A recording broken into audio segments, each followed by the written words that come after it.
Some black holes are massive, others are terrifying. But Phoenix A star belongs to a different category entirely. A black hole so enormous, so impossibly heavy, that the numbers almost stop feeling real. 100 billion suns, not stars around it, not light near it, but mass, compressed into a region of darkness so powerful that even galaxies around it seem small in comparison. At the heart of the Phoenix cluster, far from Earth, there is a cosmic monster sitting inside one of the most extreme environments ever observed. Gas falls inward, galaxies gather, stars are born at a violent rate, and in the center, Phoenix A star waits. A black hole larger than anything our minds were built to understand. Tonight, we're going to travel into that distant cluster and ask how something like this can exist. How can a black hole grow to the mass of 100 billion suns? What does it do to the galaxy around it? And what does Phoenix A star reveal about the most powerful forces in the universe? Before we go deeper, if you enjoy calm, cinematic space documentaries made for sleep, mystery, and deep cosmic questions, make sure to subscribe to Theories Before Sleep, because this is not just a story about a black hole. It is a story about scale, about darkness, about gravity pushed so far that even an entire galaxy can feel trapped in its shadow. So get comfortable, lower the lights, and let's enter the Phoenix cluster, where one of the largest black holes ever imagined is waiting in silence.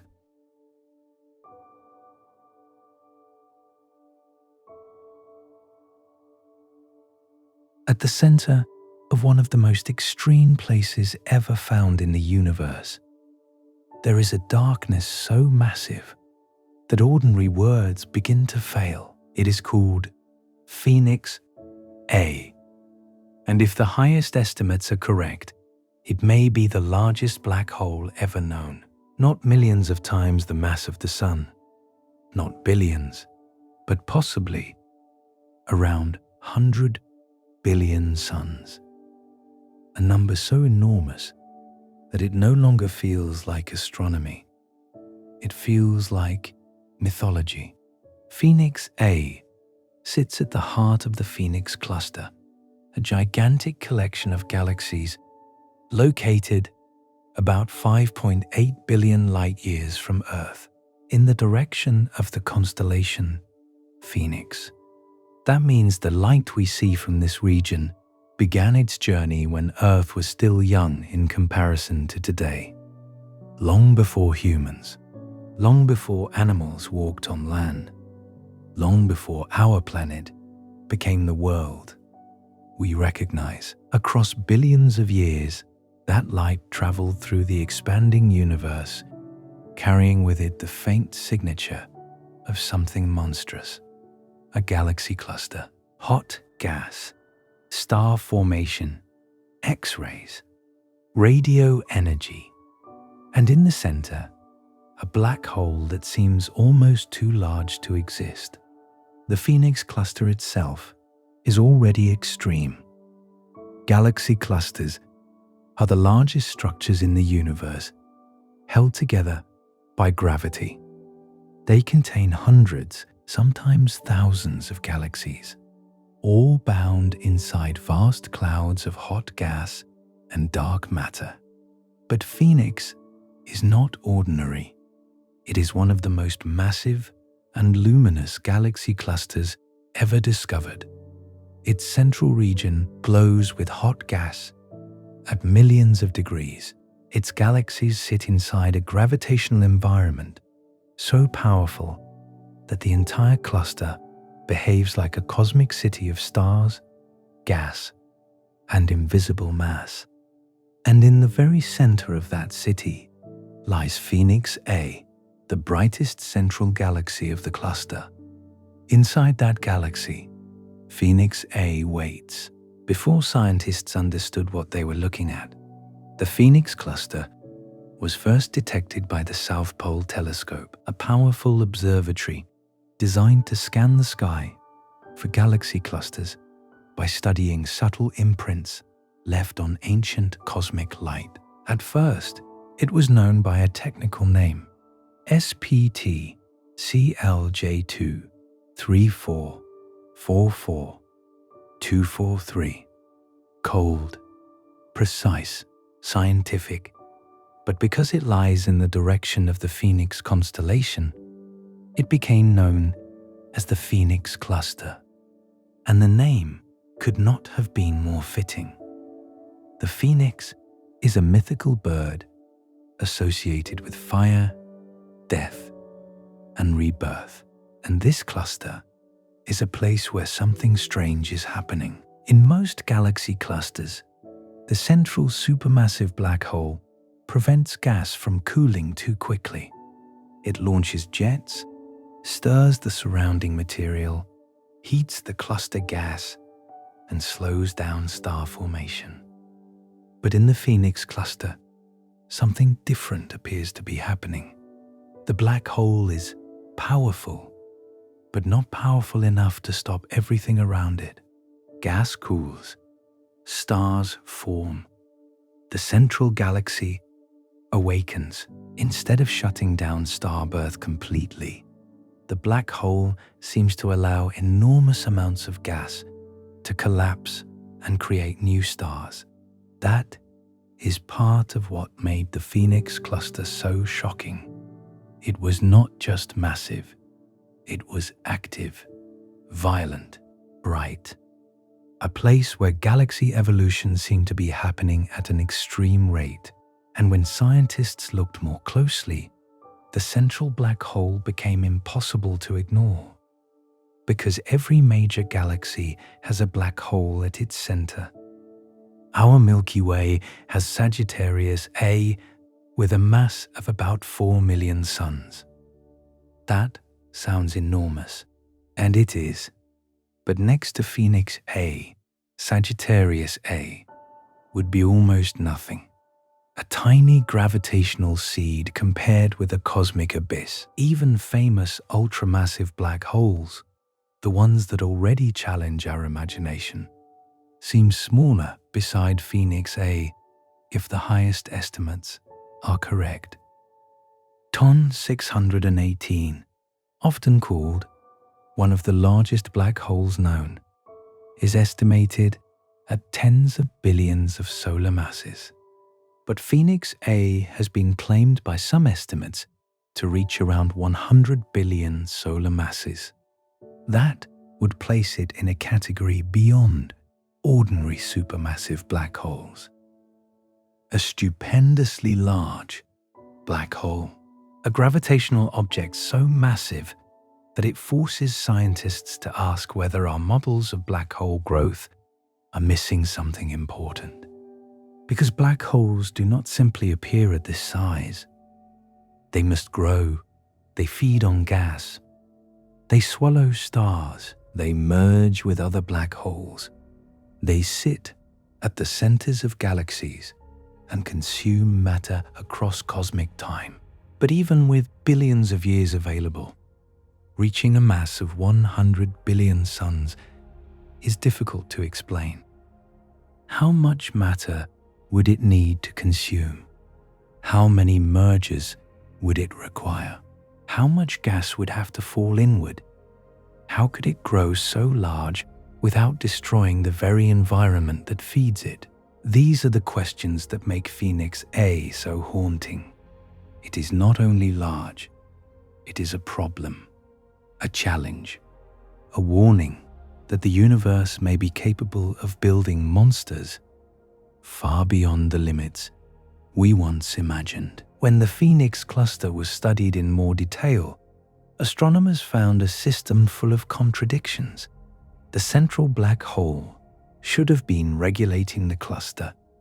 It should have been heating the gas strongly enough to prevent huge amounts of star formation, but instead, the central galaxy was producing stars at a remarkable rate.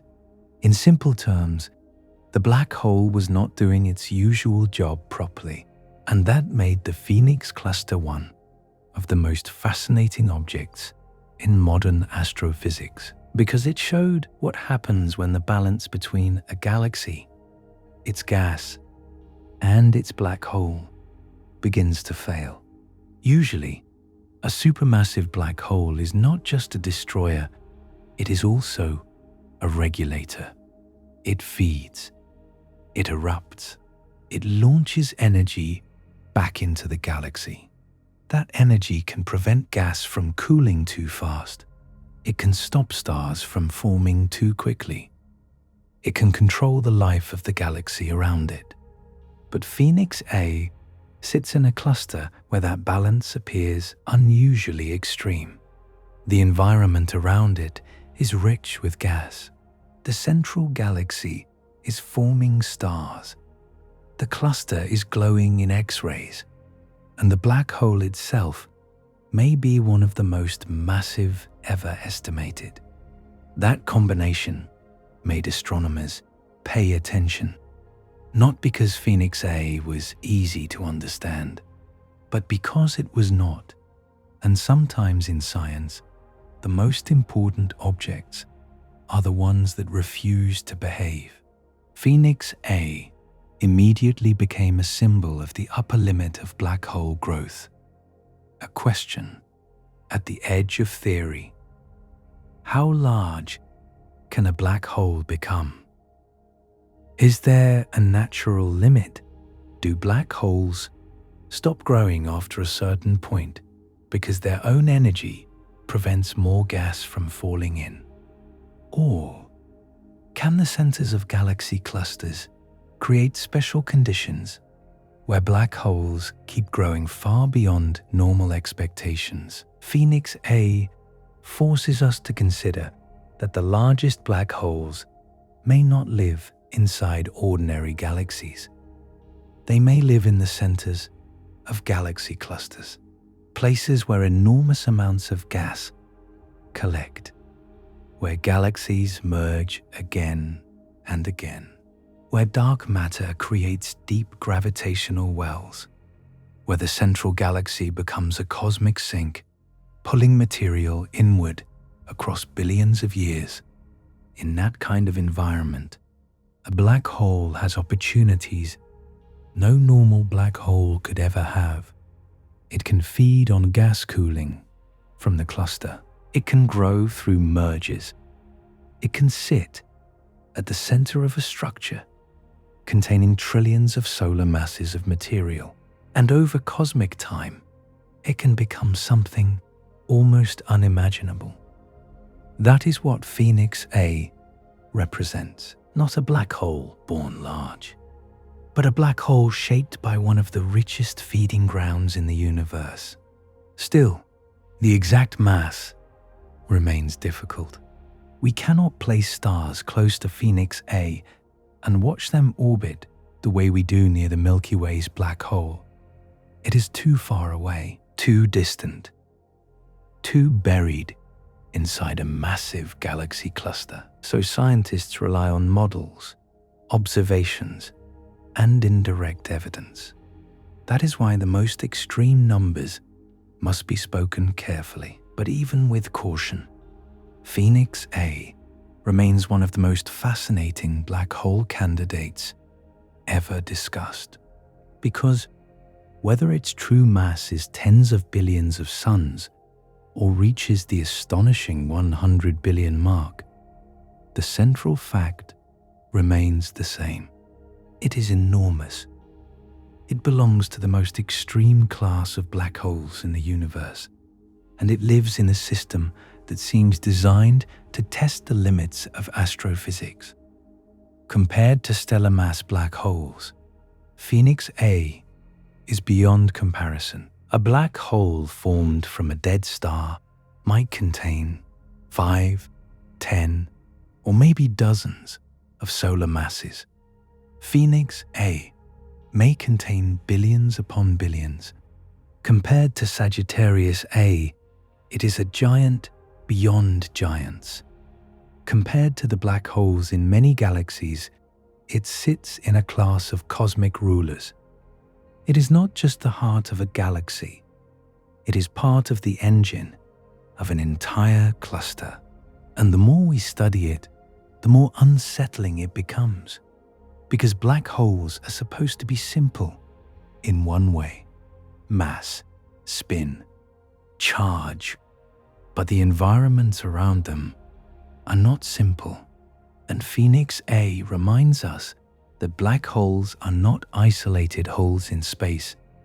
They are connected to galaxies, to gas, to star formation, to clusters, to the evolution of the universe itself.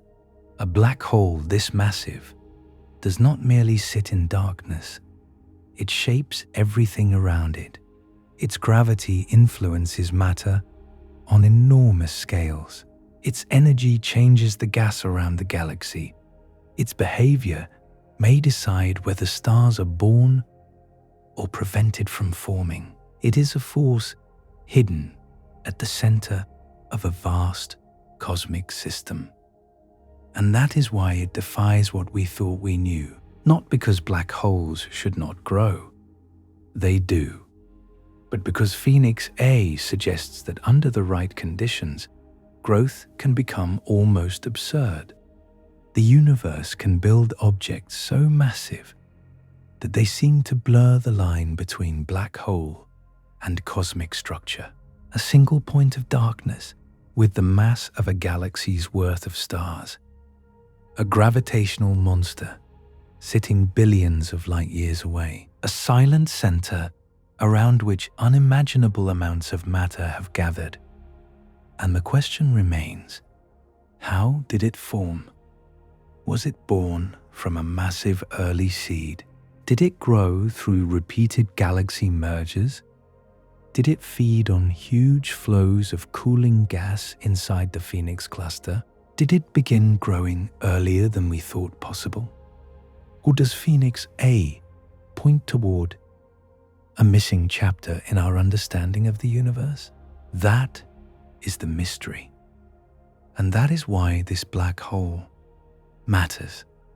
Because Phoenix A is not only a record breaker, it is a doorway into the most extreme environments in the cosmos, a doorway into the history of galaxy clusters, a doorway into the question of how darkness grows when the universe gives it enough time, enough matter, and enough gravity.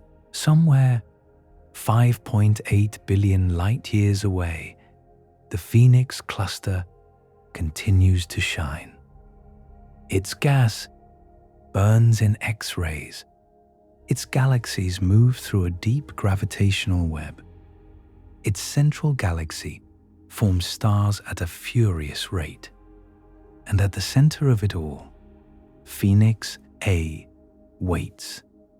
A black hole so massive that even describing it feels like standing at the edge of human understanding. A darkness measured not in fear, but in billions of suns. And the deeper we look into it, the more we realize that the universe still knows how to build things we are not ready to comprehend. Phoenix A is not terrifying because it is dark. Every black hole is dark. It is terrifying because of its scale. Because when you begin to measure it, the mind starts to lose its grip. 100 billion suns. That is the mass often attached to Phoenix A in the most extreme estimates. Not 100 billion stars shining in a galaxy, not 100 billion solar systems spread across space, but the weight of 100 billion suns collapsed into a single gravitational abyss. To understand what that means, we have to begin close to home. At the center of our own Milky Way galaxy sits Sagittarius A. It is the black hole around which our galaxy quietly turns. And Sagittarius A is already enormous. It contains about 4 million times the mass of the Sun. 4 million suns. If you could somehow place that much mass into one invisible object, the gravity around it would become monstrous. Stars near it move at incredible speeds. Space itself bends. Light struggles. Time behaves differently near its edge. For us, Sagittarius A is already almost impossible to imagine. And yet, beside Phoenix A, it becomes tiny. Not slightly smaller. Not modestly smaller. Tiny. If Phoenix A truly holds 100 billion solar masses, then it would be about 25,000 times more massive than Sagittarius A. 25,000 Milky Way black holes compressed into the mass of one. That comparison alone should feel impossible, because Sagittarius A is the monster at the center of our galaxy. But Phoenix A makes it look like a seed. Now compare it to TON 618. For years, TON 618 was one of the legendary giants of black hole discussions. An ultramassive black hole, often estimated at tens of billions of solar masses. Even that number is absurd. TON 618 is so massive that it already feels like an upper limit of nature. But Phoenix A pushes the idea further. If the 100 billion sun estimate is correct, Phoenix A would be larger in mass than TON 618. Not just another giant, but possibly the giant beyond giants. A black hole near the edge of what we think the universe may be able to build. And mass is only the beginning. Because with a black hole, mass determines the size of the event horizon. The event horizon is the boundary where escape becomes impossible. It is not a physical surface. You would not hit it like a wall. But once anything crosses it, there is no return. Not matter, not signals, not light. The distance from the center of a non-rotating black hole to this boundary is called the Schwarzschild radius. For every solar mass, that radius is about 3 kilometers. That may sound small, but now multiply it by 100 billion. The result becomes monstrous. Phoenix A would have a Schwarzschild radius of roughly 295 billion kilometers. That means its event horizon diameter would be about 590 billion kilometers across. A circle of darkness so wide that ordinary space comparisons collapse. Our distance from Earth to the Sun is about 150 million kilometers. That distance is called 1 astronomical unit. Phoenix A's event horizon diameter would be almost 4,000 astronomical units across. Not its gravity, not its influence, just the dark boundary itself, the point of no return. To understand how huge that is, imagine the Sun at the center of our solar system. Now replace it with Phoenix A. The event horizon would not stop near Mercury. It would not stop near Jupiter. It would swallow the orbits of the planets completely and extend far beyond them. Even Neptune, the most distant major planet, would be deep inside the black hole's boundary. Pluto's average distance would also be swallowed many times over. The familiar solar system, Mercury, Venus, Earth, Mars, Jupiter, Saturn, Uranus, Neptune, Pluto's region, would vanish inside the event horizon. not near it, inside it.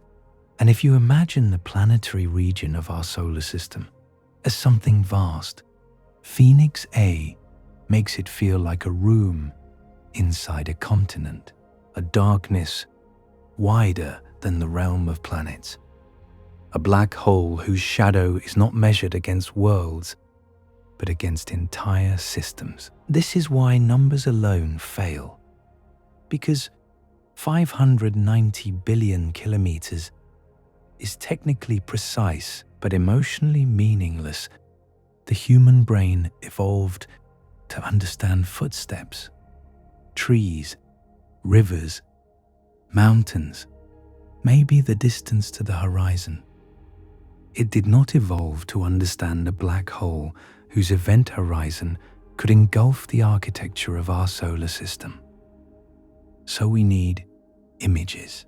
Imagine flying at the speed of light across Phoenix A's event horizon.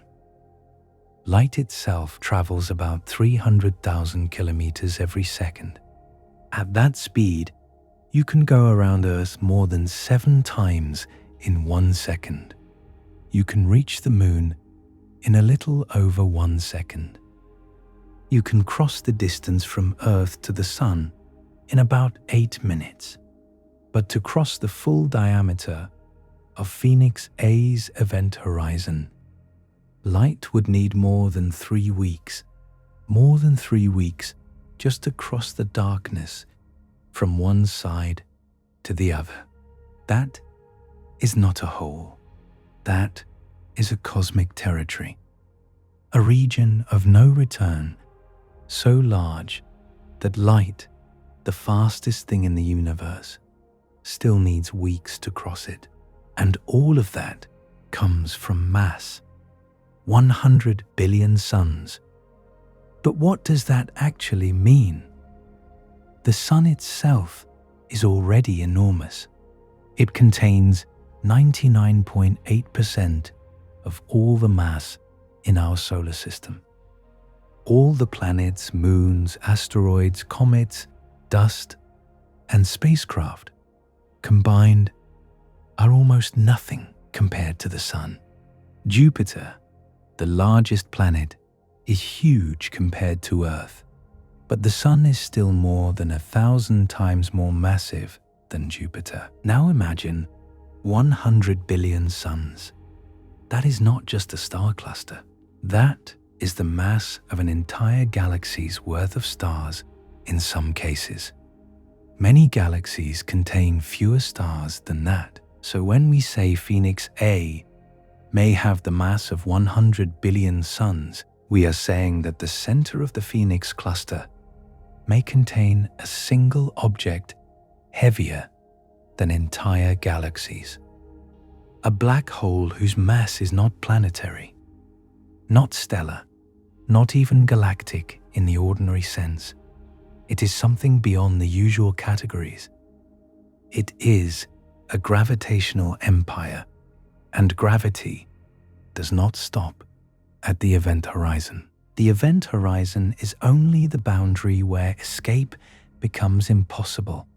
Outside it, Phoenix A would still dominate space. Its gravity would influence stars, gas, dust, and dark matter around it. It would help shape the central galaxy. It would affect how gas cools and falls inward. It would launch energy back into the cluster through jets, radiation, and feedback from the material feeding it. Its presence would be felt across enormous distances, not because it reaches out like a hand, but because mass curves space. And Phoenix A has an almost unthinkable amount of mass. In the Phoenix cluster, the black hole sits inside a larger environment already ruled by gravity. A galaxy cluster is not just a group of galaxies floating near each other. It is one of the largest gravitational structures in the universe. Galaxies orbit inside it. Hot gas fills it. Dark matter surrounds it. And at the center, the brightest central galaxy holds the black hole. Phoenix A is not alone in empty space. It is sitting at the center of a cosmic machine. The cluster feeds the galaxy. The galaxy feeds the black hole. The black hole sends energy back into the surrounding gas. Everything is connected. That is what makes its scale even more frightening. Phoenix A is not simply large in isolation. It is large enough to matter to its environment. A black hole of this mass is part of the life cycle of a galaxy cluster. It can influence whether gas cools, whether stars form, whether the central galaxy awakens or shuts down, whether matter falls inward or gets pushed away. This is why astronomers study black holes like Phoenix A, not only because they are record breakers, but because they are regulators of cosmic evolution. They decide the fate of galaxies. They shape the largest structures in the universe. And Phoenix A may be one of the most extreme examples of that power. Now imagine Phoenix A replacing our Sun. This is only a thought experiment because the solar system would not survive such a replacement. But picture it. One moment, the Sun is there, bright, warm, life-giving. Then in its place appears a black hole with the mass of 100 billion suns.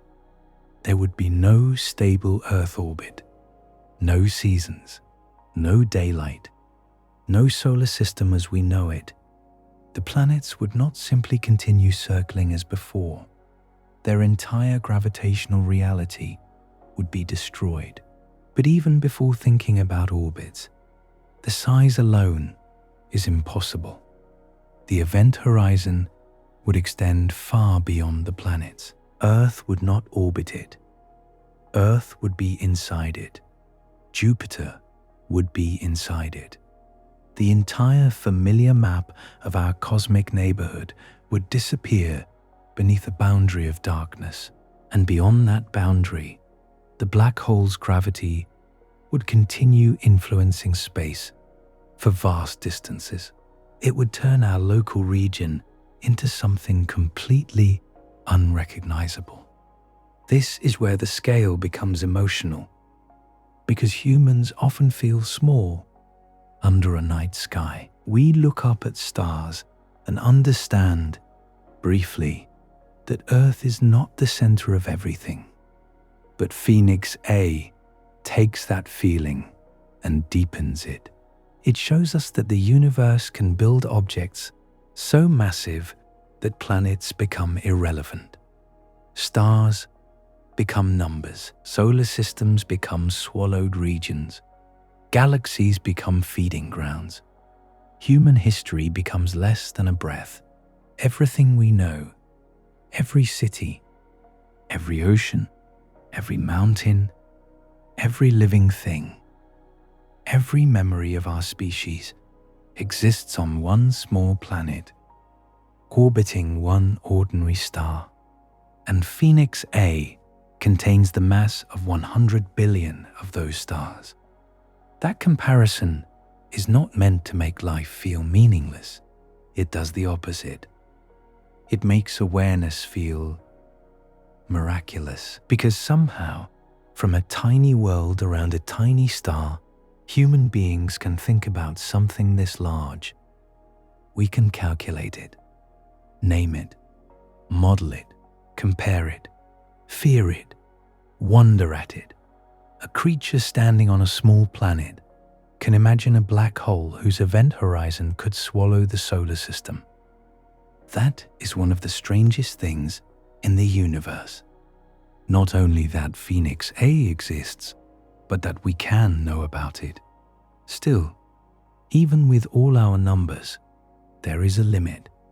Mass 100 billion suns, diameter 590 billion kilometers, distance 5.8 billion light years, comparison 25,000 Sagittarius A black holes. These numbers are useful, but they do not capture the feeling. They do not capture what it means for gravity to become architecture, for darkness to become larger than a solar system, for a single object to contain the mass of galaxies. Phoenix A is not just big. It is big in a way that breaks intuition. It belongs to the category of things that remind us the universe is not scaled for human comfort. We live in a narrow middle ground, bigger than atoms, smaller than stars, able to walk across rooms, able to look across space. But Phoenix A belongs to the extreme, a place where gravity rules absolutely, where mass becomes destiny, where the boundary between object and environment begins to blur, because a black hole this large is not just something inside a galaxy. It is something a galaxy must respond to. It is something a cluster must evolve around. It is a central darkness powerful enough to help write the history of its cosmic neighborhood. And that is the true scale of Phoenix A. Not only the size of its event horizon, not only the number of suns in its mass, but the fact that it forces everything around it to matter differently. Gas falls differently. Galaxies evolve differently. The cluster breathes differently because the black hole is there. That is why Phoenix A is so difficult to describe. It is not merely an object, it is a gravitational condition, a dark center in one of the most extreme galaxy clusters ever found, a possible upper limit of black hole growth, a monster whose mass makes our own galaxy's black hole look almost delicate.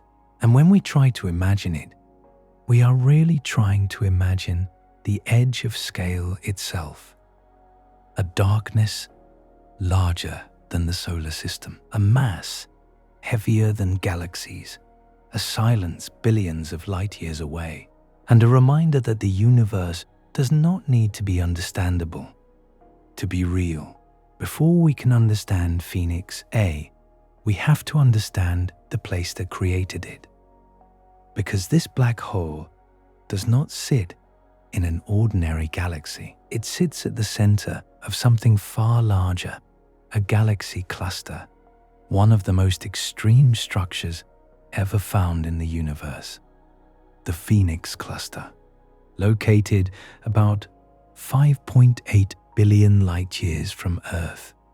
The Phoenix cluster is not a single galaxy. It is a vast gravitational city containing hundreds of galaxies bound together by gravity, hot gas, dark matter, and time. From far away, it may look like a faint patch of cosmic light, but in reality, it is an enormous system. Galaxies moving inside galaxies, gas burning at millions of degrees, dark matter holding everything together, stars being born at a rate that should almost not be possible. And at the center of all of it, Phoenix A waits. The Phoenix cluster is one of the most massive galaxy clusters known. To understand what that means, imagine the Milky Way. Our galaxy alone contains hundreds of billions of stars. It is so large that light takes about 100,000 years to cross it. Now imagine hundreds of galaxies gathered together, not scattered randomly, bound into one giant structure, each galaxy carrying its own history, some spiral, some elliptical, some old and quiet, some torn by gravity, and all of them moving inside a much larger, invisible structure made mostly of dark matter. That is what a galaxy cluster is. It is not just a group of galaxies. It is one of the largest forms of cosmic organization. A place where gravity has gathered matter across billions of years.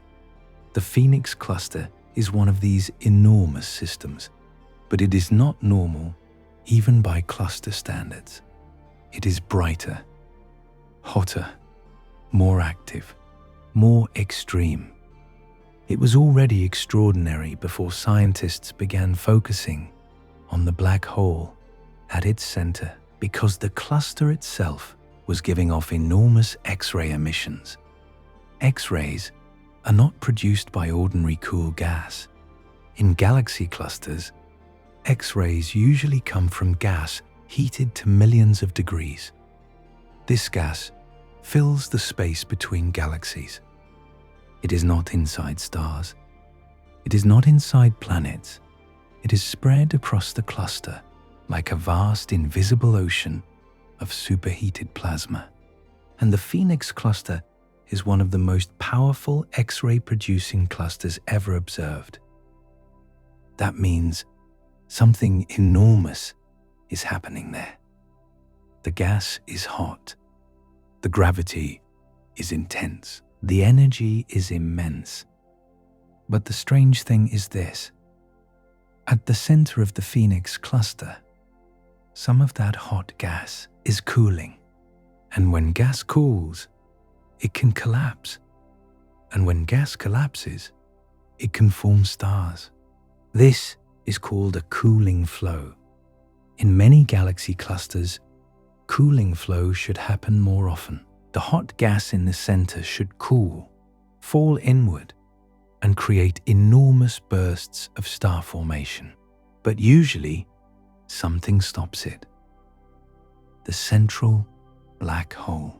In most massive clusters, the supermassive black hole at the center of the brightest galaxy releases energy. It launches jets. It inflates bubbles in the hot gas. It heats the surrounding material and prevents too much gas from cooling too quickly. This process is called feedback. It is one of the ways black holes regulate galaxies. A black hole feeds. Then it erupts, and that eruption pushes energy back into the cluster, stopping the galaxy from forming too many stars at once. But in the Phoenix cluster, that balance seems broken. The black hole is there. The energy is there. The feedback exists, but it is not enough. Gas is still cooling. Star formation is still happening. And not gently, not quietly. At an extraordinary rate, the central galaxy of the Phoenix cluster is forming stars at hundreds of solar masses per year. Some reports place it around 500 solar masses per year. Others describe rates closer to 700 or more. Either way, the number is astonishing. Our Milky Way forms only about 1 or 2 solar masses of stars per year. That means the Phoenix cluster's central galaxy is producing stars hundreds of times faster than our galaxy. In the script of the universe, this is not normal. This is a galaxy that should have been controlled, a galaxy that should have been quiet, a galaxy whose central black hole should have prevented such a massive starburst. But instead, it is awake, violently awake. New stars are forming from cooled gas in the cluster's core, creating one of the most extreme star-forming environments known inside a galaxy cluster. This is why the Phoenix cluster shocked astronomers. It was not just massive, it was behaving like a cosmic contradiction. A place where the black hole was powerful, but somehow not powerful enough. A place where gas was cooling when it should have been stopped. A place where a central galaxy was building stars at a rate that seemed almost impossible for its age and environment. This is what makes the Phoenix cluster so important. It is not only a background for Phoenix A. It may be part of the reason Phoenix A became so enormous, because a black hole does not grow alone. It grows from its environment. It feeds on gas. It grows through galaxy mergers. It gains mass when matter falls inward. And galaxy clusters are some of the richest environments in the universe. At the center of a cluster, matter gathers. Galaxies sink inward over time. Gas cools and flows.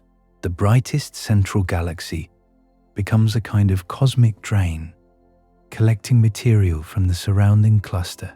And inside that central galaxy, the black hole waits. For billions of years, Phoenix A may have sat inside one of the best feeding grounds the universe can offer. A massive cluster, a rich gas supply, repeated mergers, a deep gravitational well beyond normal expectations. This does not mean Phoenix A simply swallowed everything around it. Black holes are not cosmic vacuum cleaners. Matter has to lose energy and angular momentum before it can fall in. Gas must cool, orbits must shift, stars must pass close enough, black holes must merge. Growth takes time, but the Phoenix cluster gives time, mass, and opportunity. That is why the relationship between Phoenix A and the cluster is so important. The cluster helps feed the black hole. The black hole pushes energy back into the cluster. The gas cools. The galaxy forms stars. The black hole tries to regulate the process, but in Phoenix, the regulation appears incomplete. The result is a cosmic system caught between control and chaos. A black hole trying to dominate its surroundings, and a cluster still producing new stars at a furious rate. This is why Phoenix is such a valuable laboratory for scientists. It shows what happens when black hole feedback does not fully shut down star formation. It shows how galaxy clusters evolve when cooling gas is allowed to survive. It shows how central galaxies can awaken even inside old massive clusters. And it hints at how ultramassive black holes may grow in the richest regions of the cosmos. The Phoenix cluster also reminds us that galaxy clusters are not dead collections of old galaxies. They are active systems. They evolve. Gas moves, energy flows, black holes erupt, stars form, galaxies merge. Dark matter shapes everything invisibly. A cluster is like a living cosmic engine, not alive biologically, but active physically.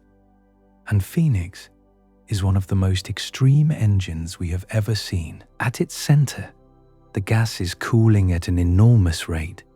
Filaments of cooler material stretch through the core. Young stars form inside the central galaxy. The black hole releases energy, but not enough to fully stop the process. It is like watching a machine where the brakes are failing.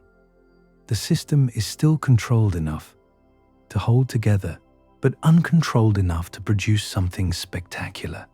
That is why Phoenix A cannot be separated from the Phoenix cluster. The black hole and the cluster evolved together.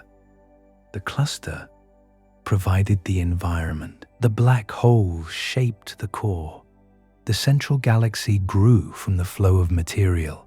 The hot gas responded to black hole activity. The starburst emerged where cooling gas survived. Every part of the system is connected. Phoenix A is not just sitting inside the cluster. It is part of the cluster's story. And the cluster is part of its story. This is what makes the Phoenix cluster feel almost impossible in scale. It is not only one monster, it is a cosmic ecosystem of monsters. Hundreds of galaxies, trillions of suns worth of hot gas. A vast, dark matter halo, a central galaxy forming stars at an extreme rate, and a black hole that may be among the largest ever known. Each piece alone would be extraordinary. Together, they become one of the most powerful environments in the known universe. If you could somehow stand far outside the cluster and see it in full, it would not look like a single object. It would look like a universe within the universe, galaxies glowing like islands, hot gas shining in X-rays, invisible dark matter holding everything in place, and at the center, a galaxy wrapped around a black hole of almost unimaginable mass. The Phoenix cluster teaches us that black holes are not only endings, they are part of creation too.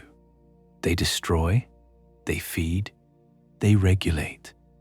But when their feedback weakens, stars can be born. In Phoenix, the central black hole is connected to one of the most intense star-forming events ever seen in a cluster core. That is the paradox. A black hole, the darkest object in the universe, sitting at the center of a system where new stars are being created at a violent rate.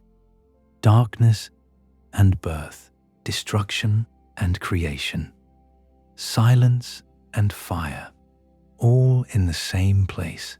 That is why the Phoenix cluster matters, because it shows us the universe at an extreme edge, an edge where gravity gathers hundreds of galaxies, where hot gas cools against expectation, where stars form faster than they should, where a black hole grows beyond imagination, and where the laws we understand are pushed until they begin to reveal their limits.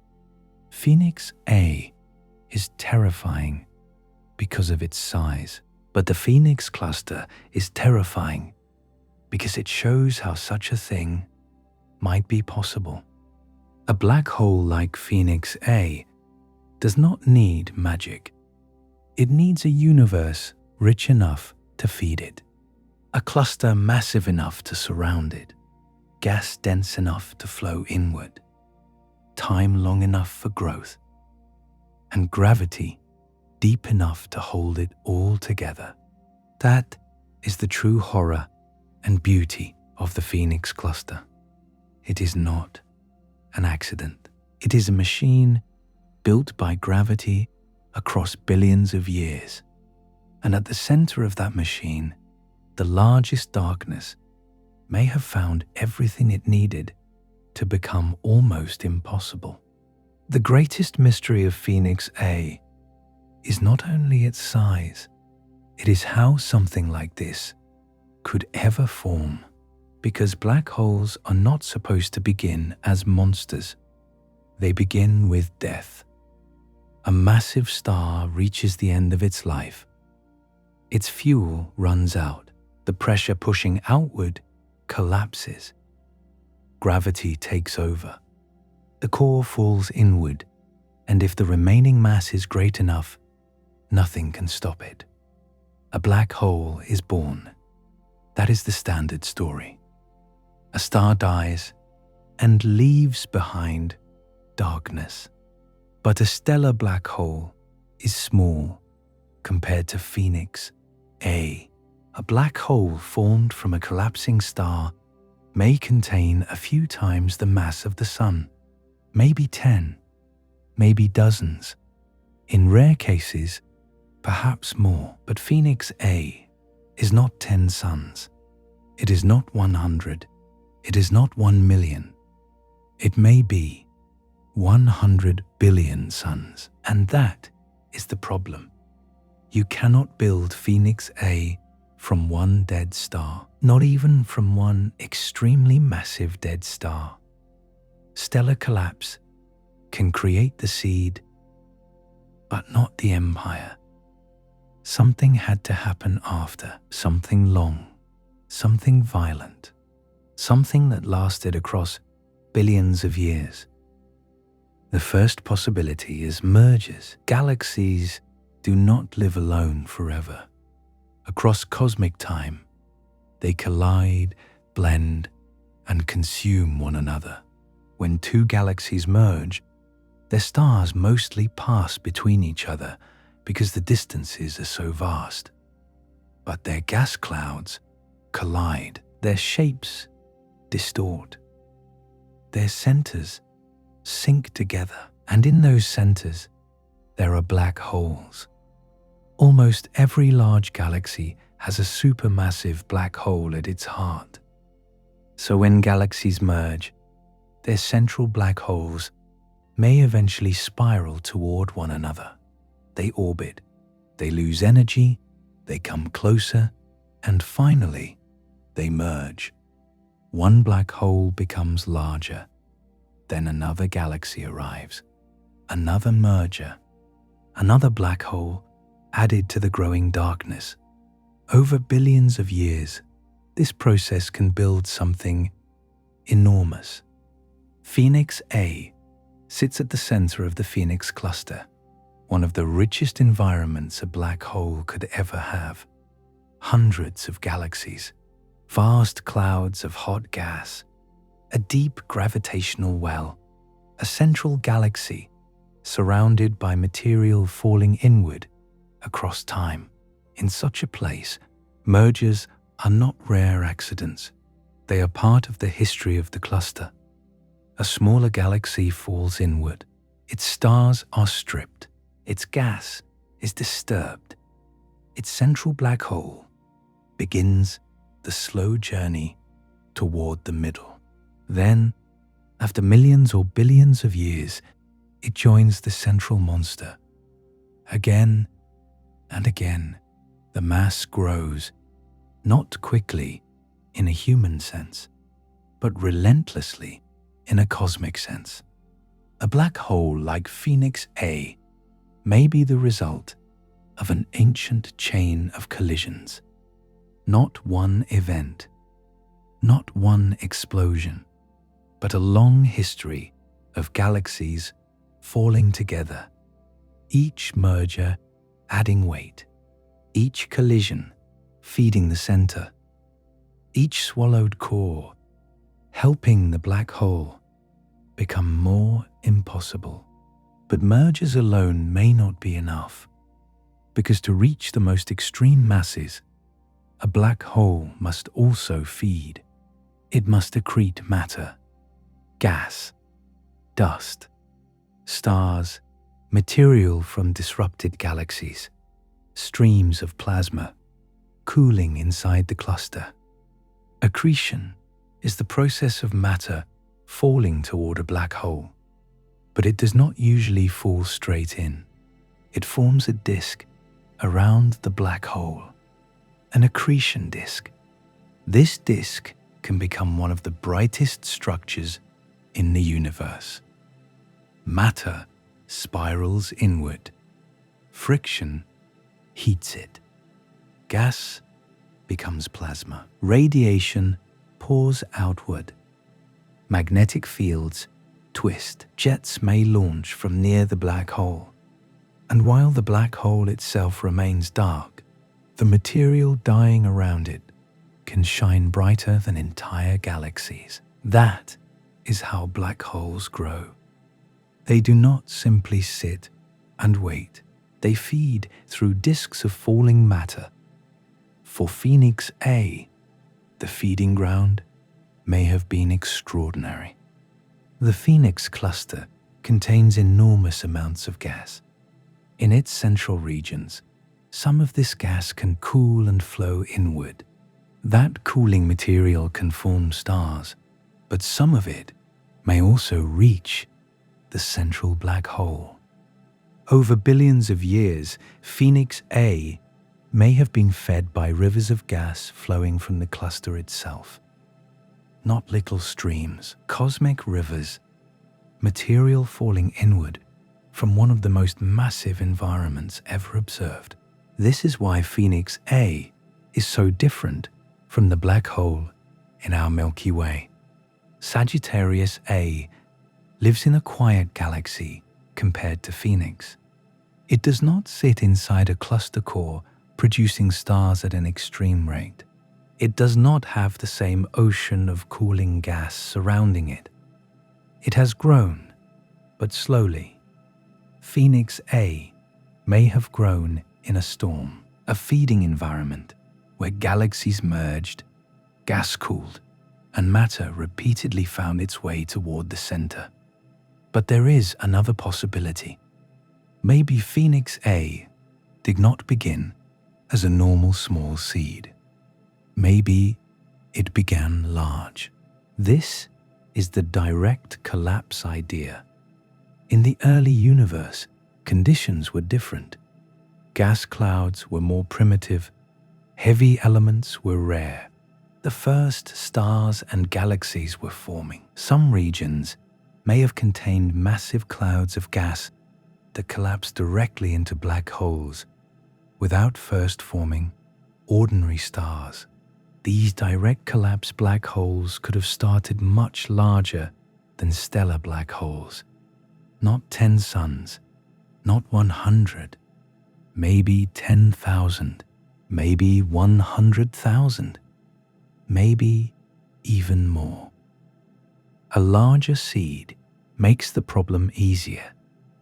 If Phoenix A began from a massive early seed, then it did not need to grow from almost nothing. It began already powerful.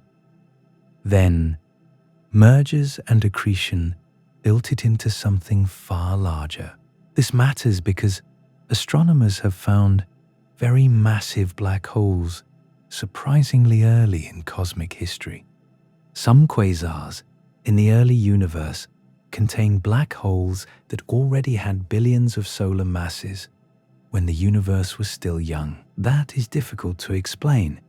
If every black hole began as a small stellar remnant, there may have been another path. Massive seeds, rapid growth. Phoenix A may be the final result of that kind of history. A black hole born early, fed heavily, merged repeatedly, allowed to grow inside one of the richest structures in the universe.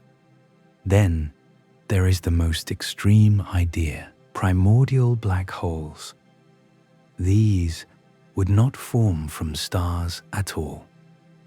They would form in the earliest moments after the Big Bang, when the universe was incredibly dense and uneven. If some regions collapsed directly under their own gravity, they could have created black holes before stars existed. For Phoenix A, this is more speculative, but it shows how strange the problem becomes. When a black hole is too massive to explain easily, scientists are forced to ask whether the universe created special seeds in its earliest age, seeds that later grew into monsters. The next question is how fast Phoenix A grew. Black holes cannot feed at unlimited rates forever. As matter falls in, it heats up and releases radiation. That radiation pushes outward. If the black hole feeds too aggressively, the light from the accretion disk can push incoming gas away. This balance is called the Eddington limit. It is the point where the outward pressure from radiation balances the inward pull of gravity on infalling matter. In simple terms, it is a speed limit for feeding.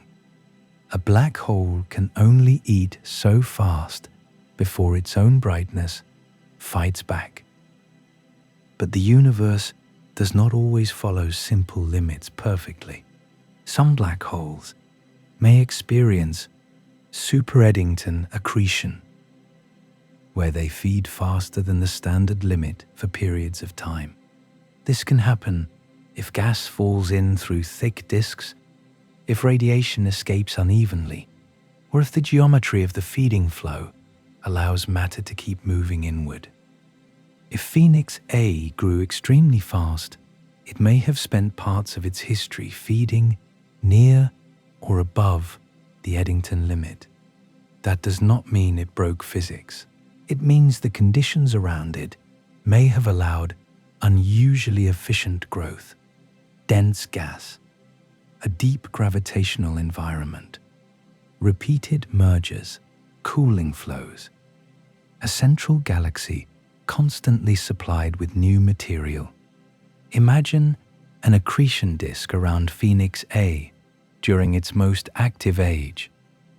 Not a quiet ring, a blazing, violent structure of plasma, matter spiraling inward at unimaginable speeds, temperatures rising to millions of degrees, radiation flooding the surrounding galaxy, jets erupting into the cluster, magnetic fields twisting like cosmic storms, the black hole itself invisible, but the feeding process around it lighting up space.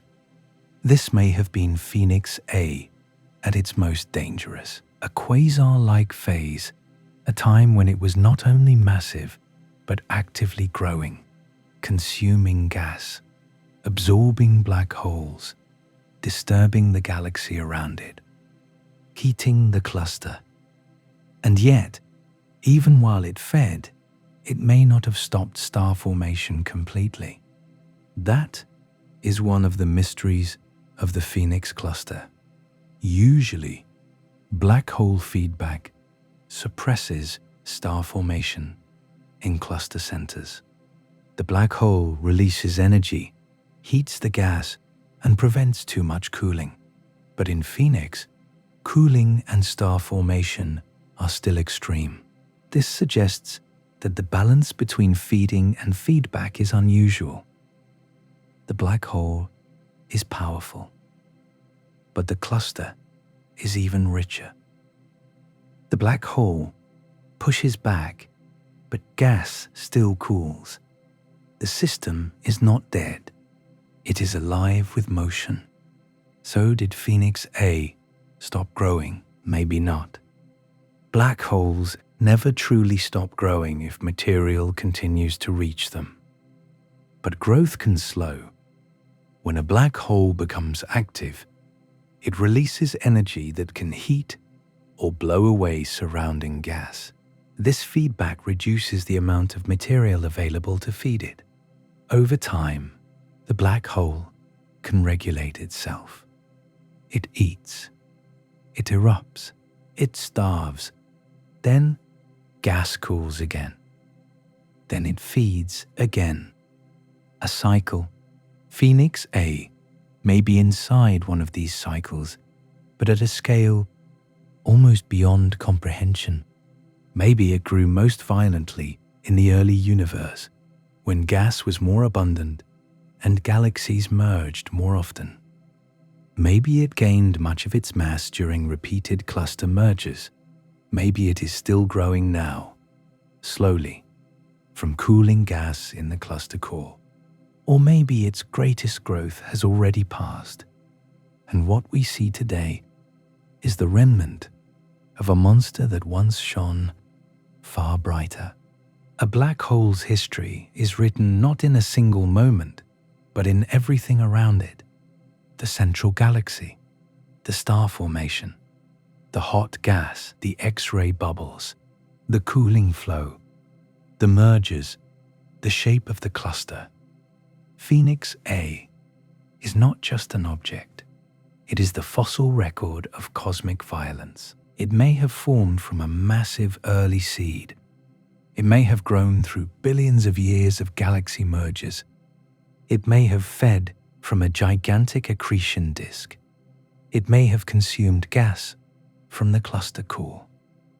It may have merged with black holes from fallen galaxies. And after all of that, it became something so large that we are still trying to explain it. That is what makes Phoenix A so haunting. It is not simply a black hole. It is the final consequence of gravity given enough time. A place where dead stars, broken galaxies, cooling gas, and ancient cosmic history all ended up feeding one central darkness. And the question remains open.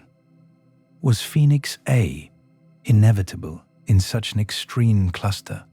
Or is it something rare? A cosmic accident? A black hole that grew beyond the limits because the universe around it gave it too much fuel, too much time, and too many galaxies to devour? We do not know.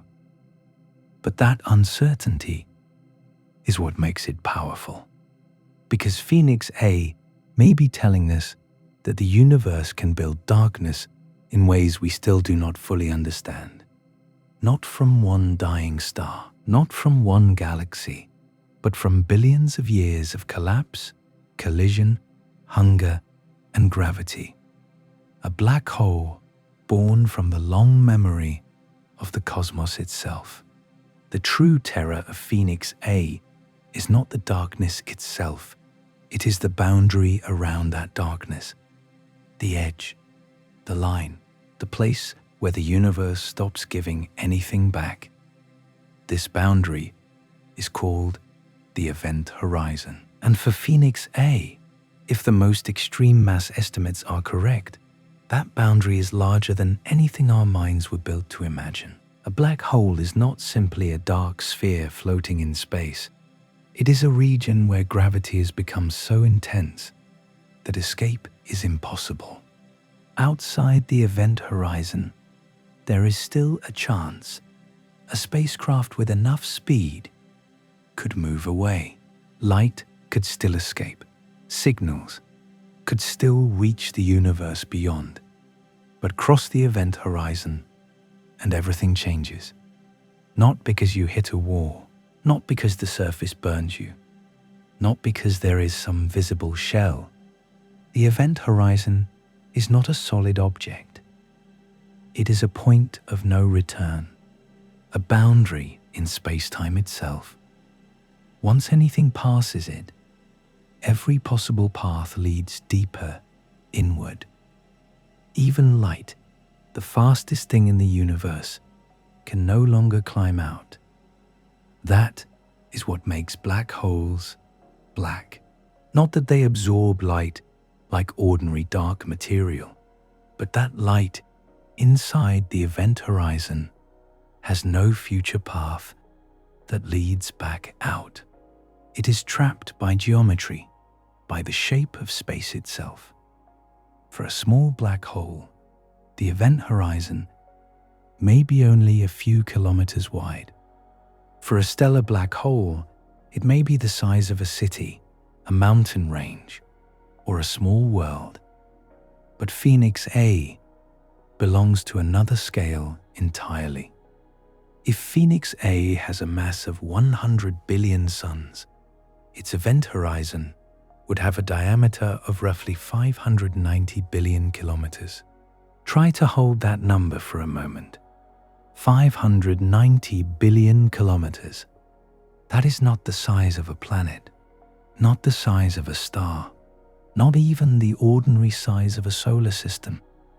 It is a region of darkness so large that our entire planetary neighborhood would vanish inside it. Mercury, Venus, Earth, Mars, Jupiter, Saturn, Uranus, Neptune, even Pluto's distant region. All of them would fit deep within that boundary if Phoenix A replaced our Sun. The event horizon alone would stretch far beyond the planetary system we call home. This scale comes from a simple idea called the Schwarzschild radius. For a non-rotating black hole, the Schwarzschild radius tells us how far the event horizon lies from the center. The more mass a black hole has, the larger its event horizon becomes. Mass curves space. More mass curves it more. At the mass of the Sun, a black hole's event horizon would be only a few kilometers across. But multiply that by 100 billion, and the darkness becomes almost cosmic in size. Phoenix A is not just heavy, it makes an enormous region of space into a trap, a place where the future only points inward. Now imagine falling toward it. From far away, Phoenix A might not look like a simple black circle. It would distort the light behind it. Stars and galaxies would appear warped around its edge. The accretion disk, if active, could glow violently around it, heated to extreme temperatures by matter spiraling inward. But the black hole itself would remain silent, a shadow, larger than solar systems. As you approached, gravity would grow stronger, space would bend more intensely, time would begin to behave strangely. And yet, here is the surprising part. At the event horizon of a black hole this large, the tidal forces might be strangely gentle. That sounds impossible, but it is true. Tidal forces are the difference in gravity between one part of an object and another. Near a small black hole, the difference between the pull on your feet and the pull on your head could be enormous. Matter would be stretched, squeezed, and pulled apart long before reaching the event horizon. This is sometimes called spaghettification. It means gravity stretches matter into long, thin streams, as one side is pulled harder than the other. For small black holes, this can happen outside the event horizon. But for an ultramassive black hole like Phoenix A, the event horizon is so enormous that the gravity gradient at the boundary can be surprisingly mild. The black hole is unimaginably massive, but the event horizon is also unimaginably far from the center. So, at the moment of crossing, you might not feel anything dramatic. No impact, no flash, no wall, no warning. You could cross the event horizon of Phoenix A without immediately realizing the exact moment it happened. That is one of the most unsettling truths in astrophysics. The most important boundary in your universe could pass around you silently. From your own perspective, time continues. Your clock ticks normally. Your thoughts continue. Your instruments still function for a while. You look around, and locally, nothing may seem instantly different, but the universe has changed forever. Because now, no path leads back out. You are inside, and inside the event horizon, escape is no longer a question of engine power. Even an impossibly powerful rocket could not save you. The problem is not speed. The problem is direction. Space-time itself has tilted so completely inward that the center of the black hole becomes part of your future, like tomorrow, like the next second, like something unavoidable. Outside observers would see something very different. If someone watched you fall toward Phoenix A from far away, they would never see you cross the event horizon in the ordinary sense. As you approached the boundary, your image would appear to slow down. Your light would stretch. Your signals would become weaker. Your color would shift toward red. You would seem frozen near the edge, fading slowly into darkness. From the outside, it would look as if you never quite crossed, as if the event horizon held your final image forever. But that is only what the outside universe sees. From your own perspective, you cross. You continue inward, and after that, the outside universe becomes unreachable. This is where time becomes strange. Near a black hole, gravity affects time. The stronger the gravity, the slower time passes compared with faraway observers. This is gravitational time dilation. Near Phoenix A, time near the event horizon would run differently from time far away in the cluster. To someone watching from a safe distance, your clock appears to slow, but for you, your own time feels normal.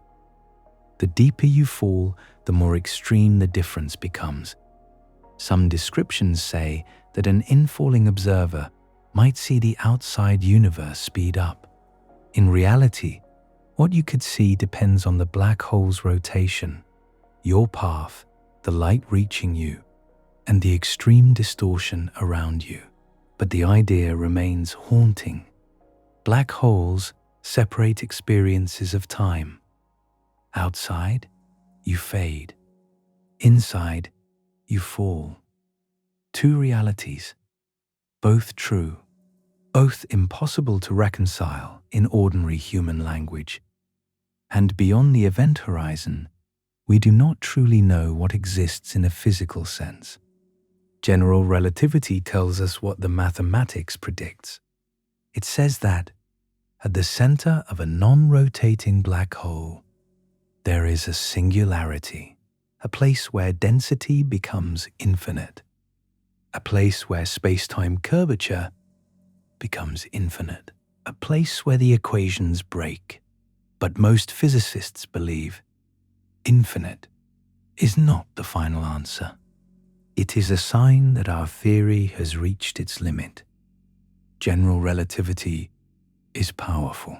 It describes planets, stars, galaxies, gravity waves, and black holes with astonishing accuracy.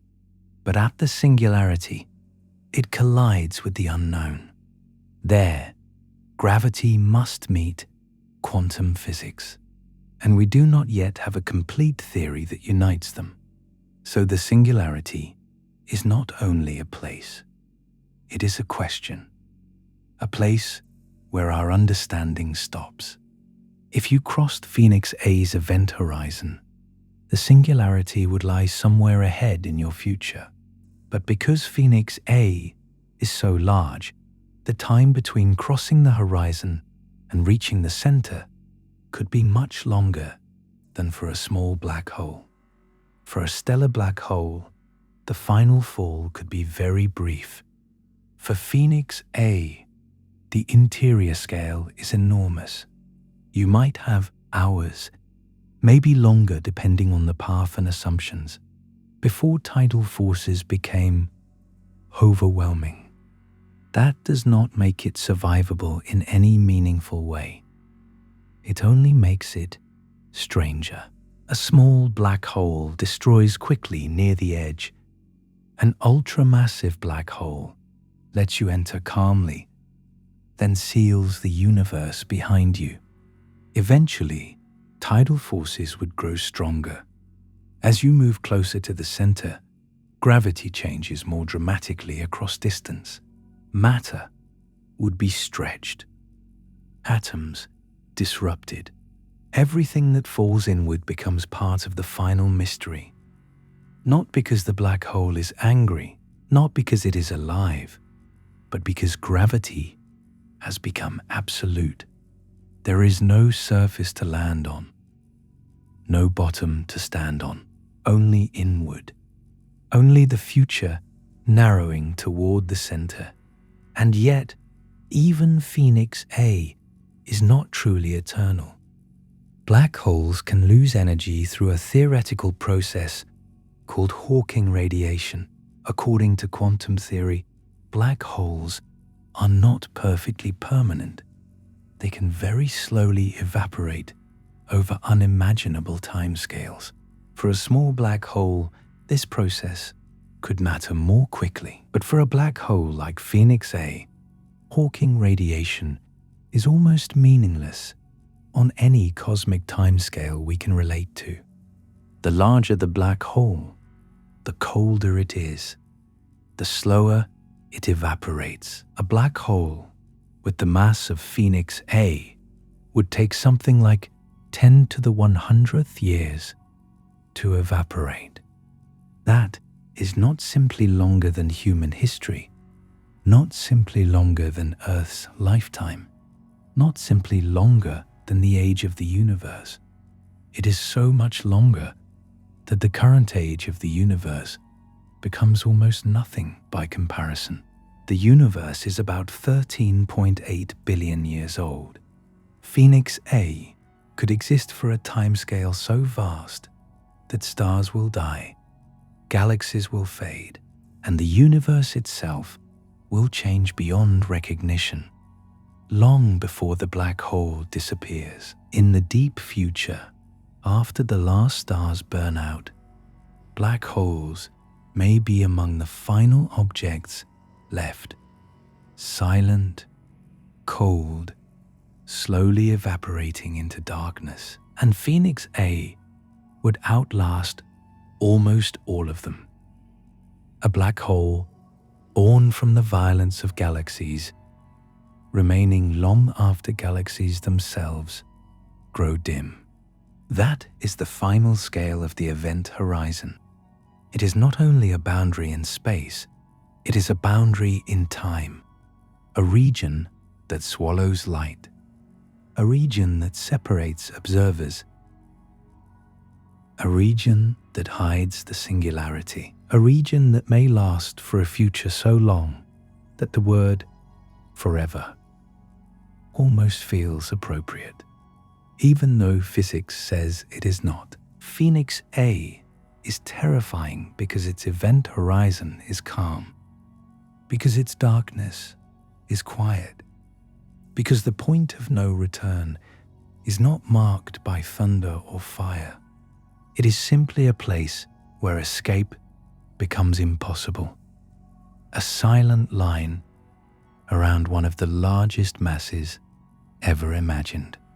And if we could somehow see it from far away, we would not only be looking at a black hole, we would be looking at the edge of knowledge, a 590 billion kilometer boundary between the universe we can observe and the universe we may never understand.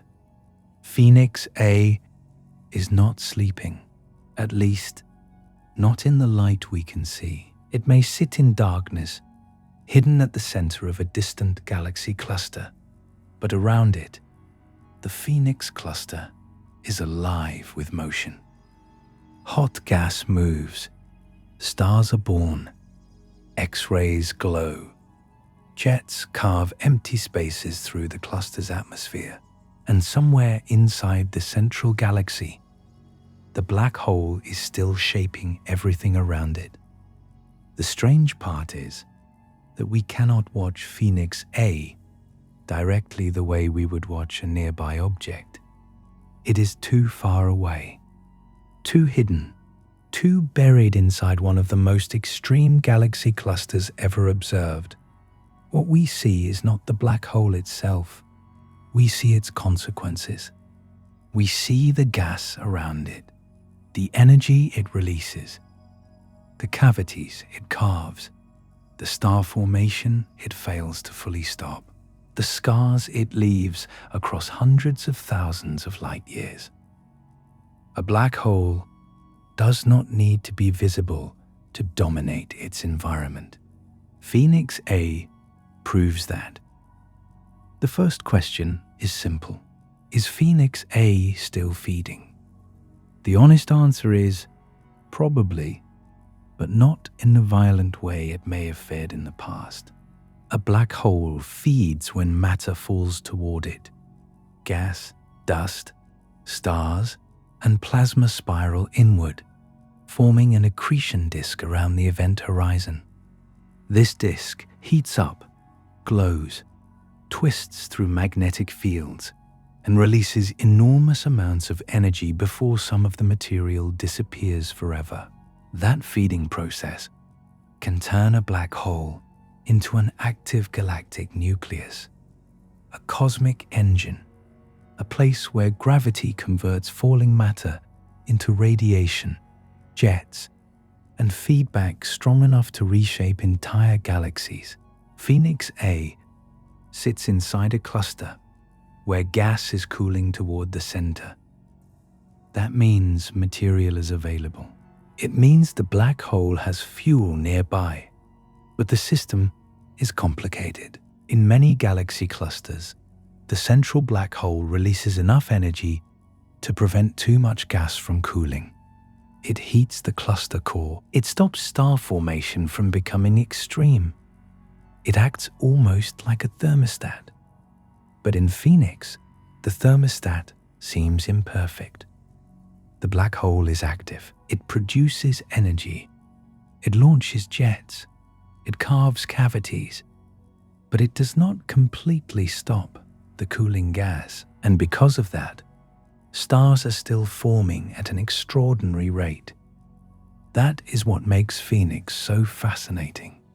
The black hole is powerful, but the cluster is still producing stars. It is not a dead system. It is not fully controlled. It is a cosmic battle between cooling and heating, between gas trying to collapse and the black hole trying to push back. One of the clearest signs of Phoenix A's activity is the presence of jets. These are not ordinary beams of light. They are relativistic plasma jets, streams of charged particles launched from near the black hole, moving at incredible speeds, guided by intense magnetic fields. The black hole itself does not shoot material from inside the event horizon. Nothing escapes from there. Instead, the jets are launched from the violent region just outside it, where the accretion disk and magnetic fields twist matter into narrow, powerful outflows. These jets can extend far beyond the central galaxy. They can reach across hundreds of thousands of light years, and as they move through the cluster gas, they do not pass quietly. They push, they inflate bubbles, they carve holes in the hot X-ray emitting plasma. These holes are called X-ray cavities. They appear as dark regions in X-ray observations because the hot gas has been pushed away. Imagine blowing bubbles into thick liquid. Now imagine the liquid is superheated plasma spread between galaxies, and the bubbles are created by jets from a black hole. That is what Phoenix A is doing to its cluster. Chandra's X-ray observations reveal these cavities, showing where the black hole's energy has punched into the surrounding gas. The cavities are not just beautiful structures, they are evidence of power. They show that the black hole is injecting energy into the cluster. They show that Phoenix A is not simply consuming matter, it is also returning energy to its environment. This is feedback. Black hole feedback is one of the most important processes in galaxy evolution. A black hole feeds on gas. The feeding releases energy. That energy heats or moves the gas around it. If the gas stays hot, it cannot collapse easily. If it cannot collapse, fewer stars form, so the black hole controls the growth of the galaxy. In many clusters, this feedback works strongly. It keeps the central galaxy quiet.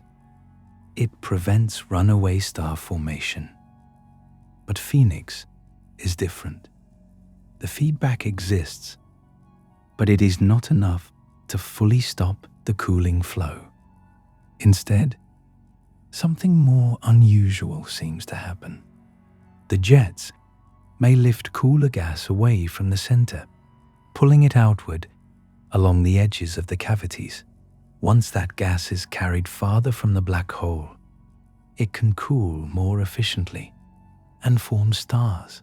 In other words, Phoenix A may not only suppress star formation, it may also help trigger it in certain regions. That is why the Phoenix cluster is so strange. The black hole is both destroyer and creator. It heats gas, it carves holes, it launches jets.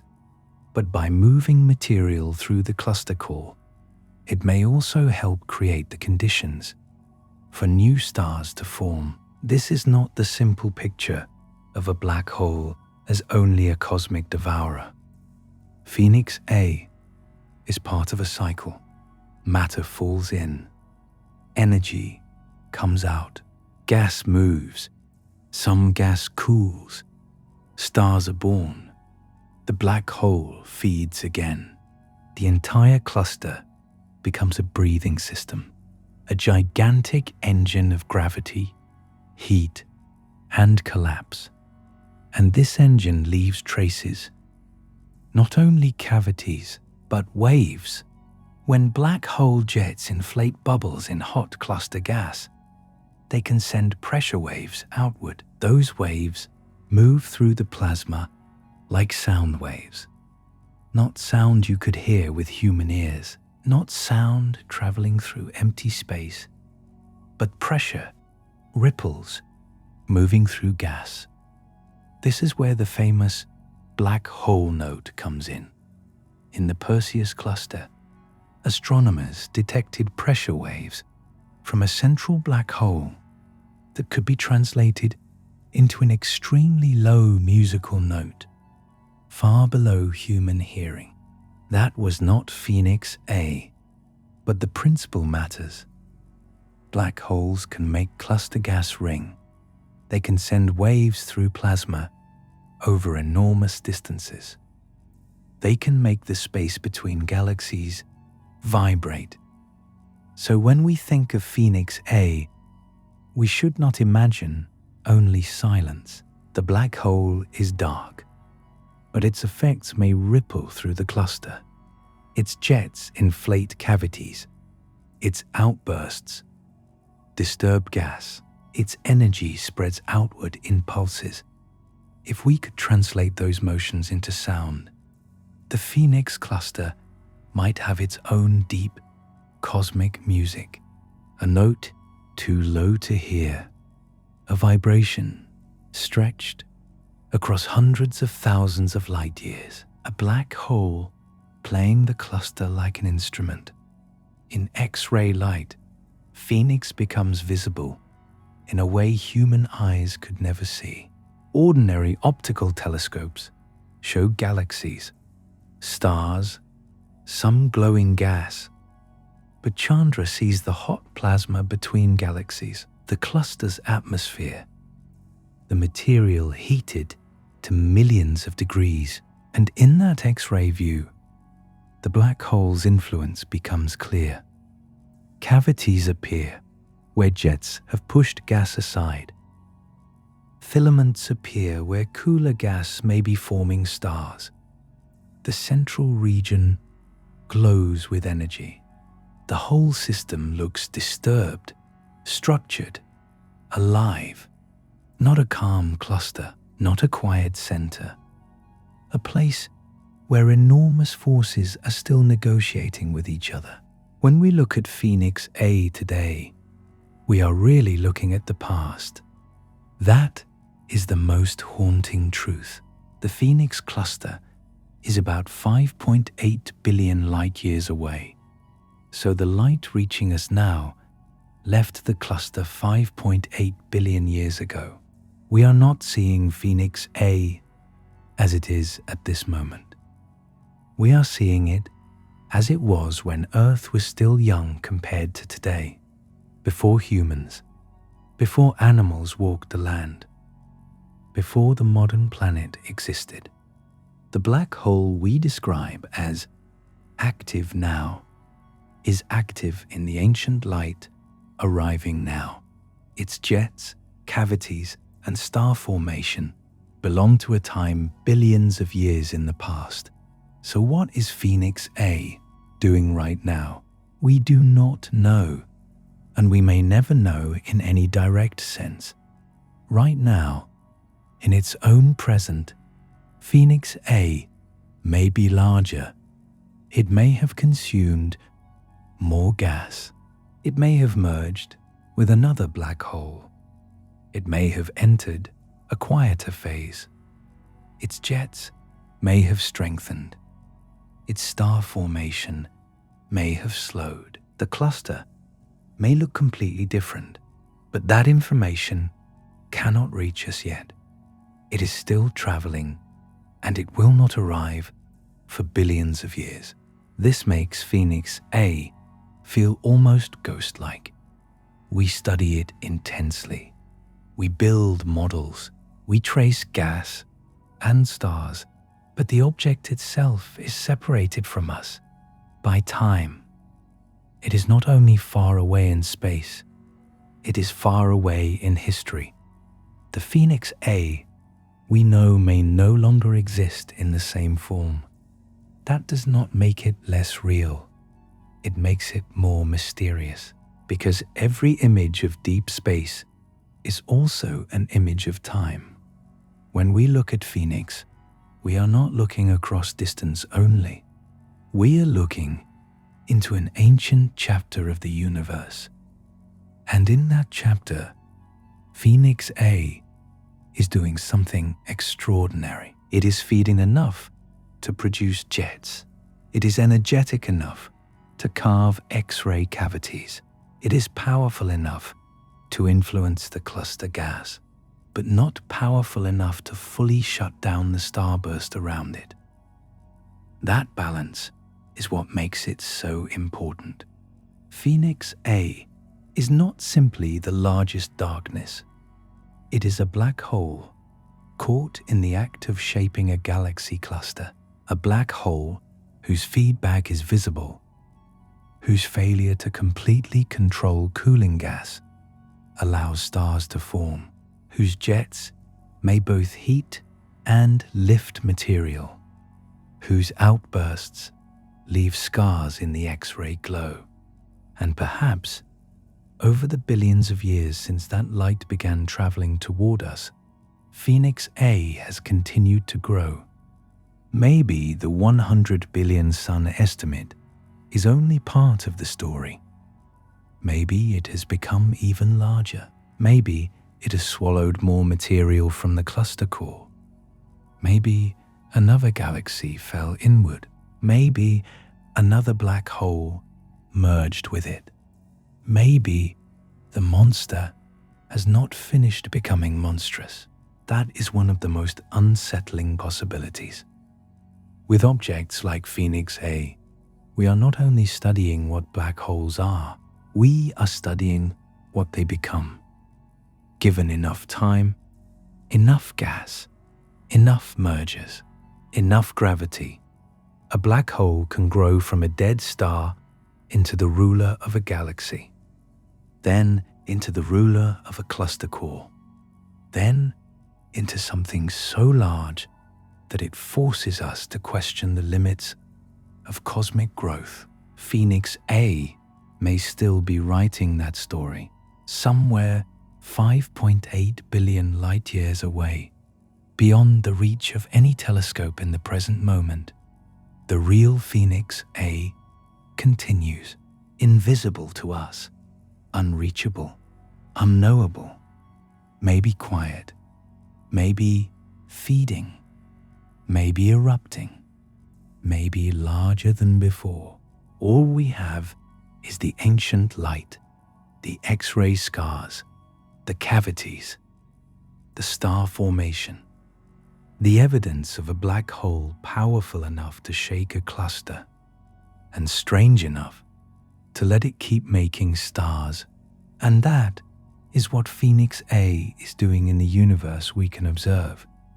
It is not simply sitting in darkness. It is breathing energy into one of the most extreme environments ever found. It is carving space, moving gas, triggering stars, sending power through the cluster, and reminding us that black holes are not only endings, sometimes they are engines. Phoenix A is not alone. The universe has built other monsters, other black holes, so massive that they no longer feel like the remains of dead stars, but like cosmic structures in their own right. They sit in the centers of galaxies. They power quasars. They bend space. They regulate star formation. They shape the evolution of entire galactic systems. But even among these giants, Phoenix A stands apart. If the most extreme estimate is correct, then Phoenix A sits at the top of the known black hole hierarchy.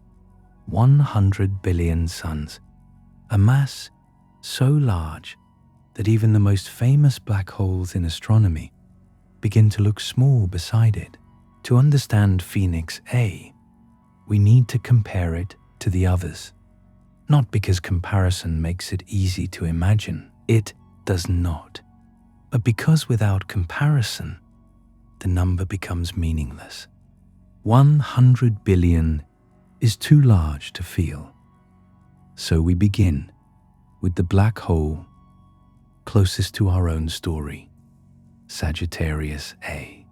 At the center of the Milky Way, about 26,000 light-years from Earth, there is a supermassive black hole with a mass of about 4 million suns. 4 million suns already sounds impossible. And it is. Stars near Sagittarius A orbit at incredible speeds. Their motions reveal the invisible object controlling the center of our galaxy. It is quiet today compared with active quasars, but it is still the gravitational heart of the Milky Way. For humanity, Sagittarius A is enormous. It is the black hole of our home galaxy.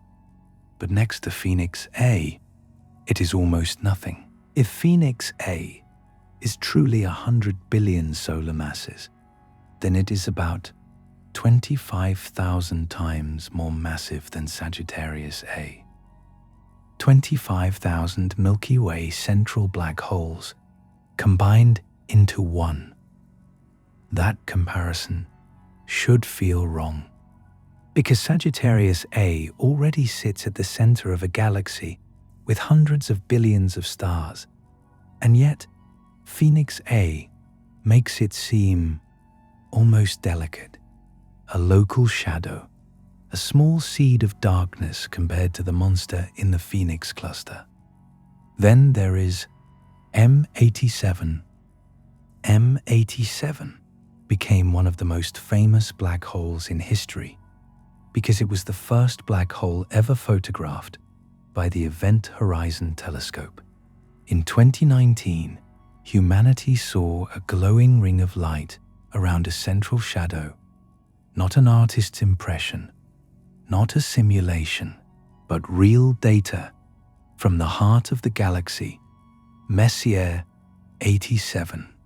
M87 has a mass of about 6.5 billion suns. That is more than 1,000 times heavier than Sagittarius A.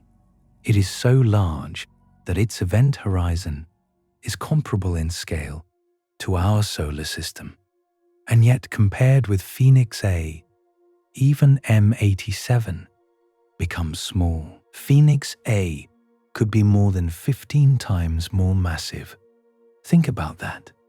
The first black hole humanity ever imaged, the object that proved we could see the shadow of the unseeable, is still far below the upper scale of Phoenix A. M87 is a giant. Phoenix A is something beyond giant. Then comes NGC 1600. The black hole at the center of NGC 1600 is estimated at about 17 billion solar masses. That discovery was surprising because NGC 1600 is not located in the kind of rich cluster environment where astronomers expected to find such an enormous black hole. It sits in a relatively modest galaxy group. That made it important because it suggested that ultramassive black holes may not only live in the densest cosmic cities, some may hide in quieter environments, inside galaxies that do not immediately announce how extreme their centers are. NGC 1600's black hole is more than 4,000 times heavier than Sagittarius A. It is one of the great monsters of the nearby universe, but against Phoenix A, it still falls far behind. Phoenix A could be almost 6 times more massive. Then we reach Home 15A. Home 15A sits in the central galaxy of the Abell 85 galaxy cluster. Its mass has been measured at around 40 billion suns, making it one of the most massive black holes with strong dynamical evidence in the local universe. This is where the scale becomes truly extreme. 40 billion suns. At this point, we are no longer comparing black holes to stars. We are comparing them to galaxies. Home 15A may have grown through repeated galaxy mergers, with its central region showing signs of a depleted core, a place where stars may have been scattered away by the gravitational influence of merging black holes. It is a black hole built by history, by collisions, by galaxies falling together, by billions of years of gravitational violence. And yet, if Phoenix A reaches 100 billion solar masses, Home 15A would still be less than half its mass. That is what makes Phoenix so difficult to absorb. Every time we climb the ladder, every time we reach a black hole that already seems impossible, Phoenix A remains higher. Then there is TON 618. For many space documentaries, TON 618 is the legendary monster, a hyperluminous quasar powered by an ultramassive black hole, often listed by NASA at about 66 billion solar masses. TON 618 is not quiet. It is a quasar, a black hole actively feeding, surrounded by an accretion disk so bright that it can outshine galaxies. It is not famous only because of its mass. It is famous because of its power. The light from TON 618 tells us about a black hole consuming matter at extreme rates in the distant universe. For years, TON 618 has represented the upper edge of black hole size in popular astronomy. 66 billion suns, a darkness wrapped in some of the brightest radiation the universe can produce. But Phoenix A, at the upper estimate, would exceed even TON 618, not by a small amount, by tens of billions of solar masses. That is why Phoenix A becomes such a dramatic object.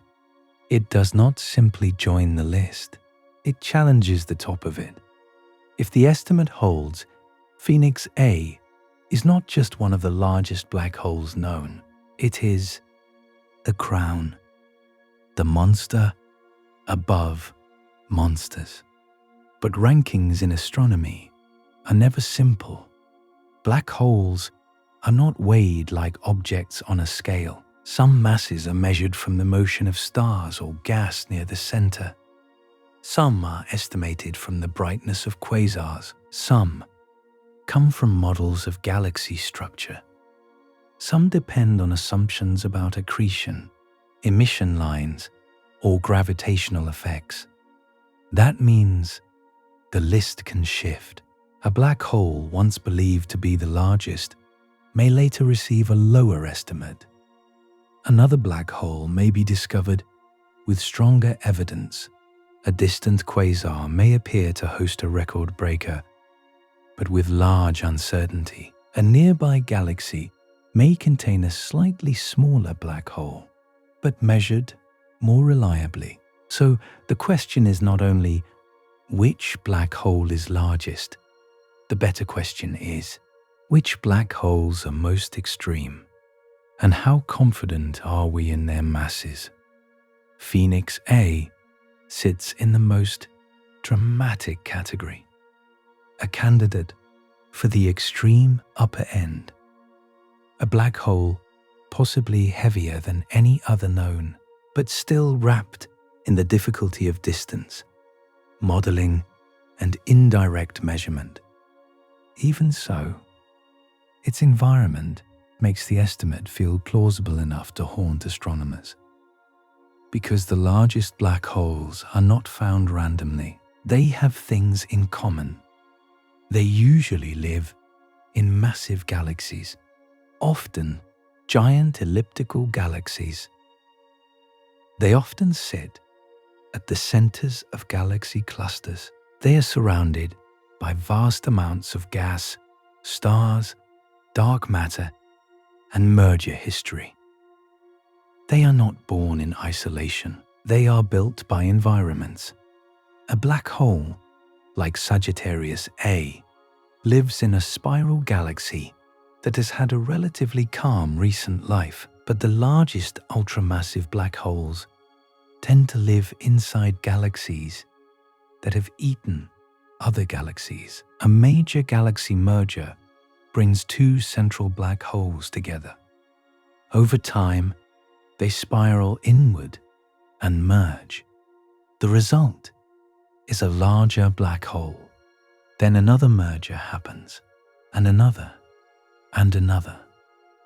The galaxy grows. The black hole grows. The central region becomes disturbed. Stars are scattered.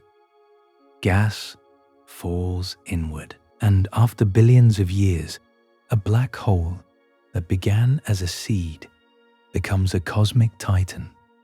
This is why galaxy clusters matter. A cluster is a feeding ground. It contains many galaxies. It contains hot gas. It contains dark matter. It provides the conditions for repeated mergers and long-term growth. The central galaxy of a cluster can become the final resting place for material falling inward from across the cluster. And at the center of that central galaxy, the black hole receives the benefits of cosmic history. That is what all ultramassive black holes teach us. They are not isolated monsters.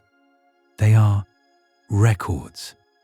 Records of galaxy mergers. Records of gas flows. Records of ancient feeding. Records of how structure formed in the universe. A black hole is dark, but its mass tells a story. Phoenix A may be telling one of the longest stories ever written by gravity. A story of a galaxy cluster assembling over billions of years. A story of gas cooling. At the center, a story of repeated collisions. A story of matter falling inward until the central darkness became almost impossible. But Is Phoenix A truly the largest? Maybe. For now, in this dramatic framing, it sits at the top, but the universe may have larger ones. That is almost certain. Not because we have found them, because we have not looked everywhere. The observable universe contains hundreds of billions, perhaps trillions, of galaxies. Many are too distant, too faint, or too hidden for us to measure properly. Some black holes may sit inside galaxy clusters even larger than Phoenix. Some may hide inside bright quasars whose host galaxies are difficult to observe. Some may be ancient, dormant monsters, no longer feeding, invisible except through the motion of stars around them. Some may be so far away that their light has barely reached us. So Phoenix A may not be the final record holder. It may simply be the largest candidate we have learned to name. The theoretical maximum size of a black hole is still debated. There may be practical limits. As black holes grow, their feedback becomes stronger. Their radiation and jets can heat gas and prevent more matter from falling in. At some point, a black hole may starve itself by pushing away its own fuel. But galaxy clusters complicate that picture. In the richest cluster cores, gas supplies are enormous. Mergers continue. Matter keeps falling inward. The environment may allow growth far beyond ordinary galaxies. Some theoretical discussions imagine black holes grow into hundreds of billions of solar masses under extreme conditions, maybe more. But at some point, the universe itself becomes the limit. There must be enough time, enough matter, enough ways to feed, enough mergers. A truly largest black hole would likely live at the center of an enormous galaxy cluster, perhaps formed very early, fed continuously, and grown through many generations of mergers. It might not shine brightly today. It might be quiet, dormant, hidden, a sleeping monster heavier than Phoenix A, waiting in a cluster we have not studied closely enough.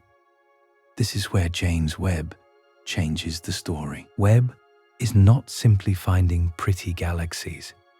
It is looking deeper into cosmic history than ever before. It is finding early galaxies and active black holes. When the universe was young, NASA has reported Webb detections of active supermassive black holes from very early cosmic times, including objects existing only hundreds of millions of years after the Big Bang. Unimportant.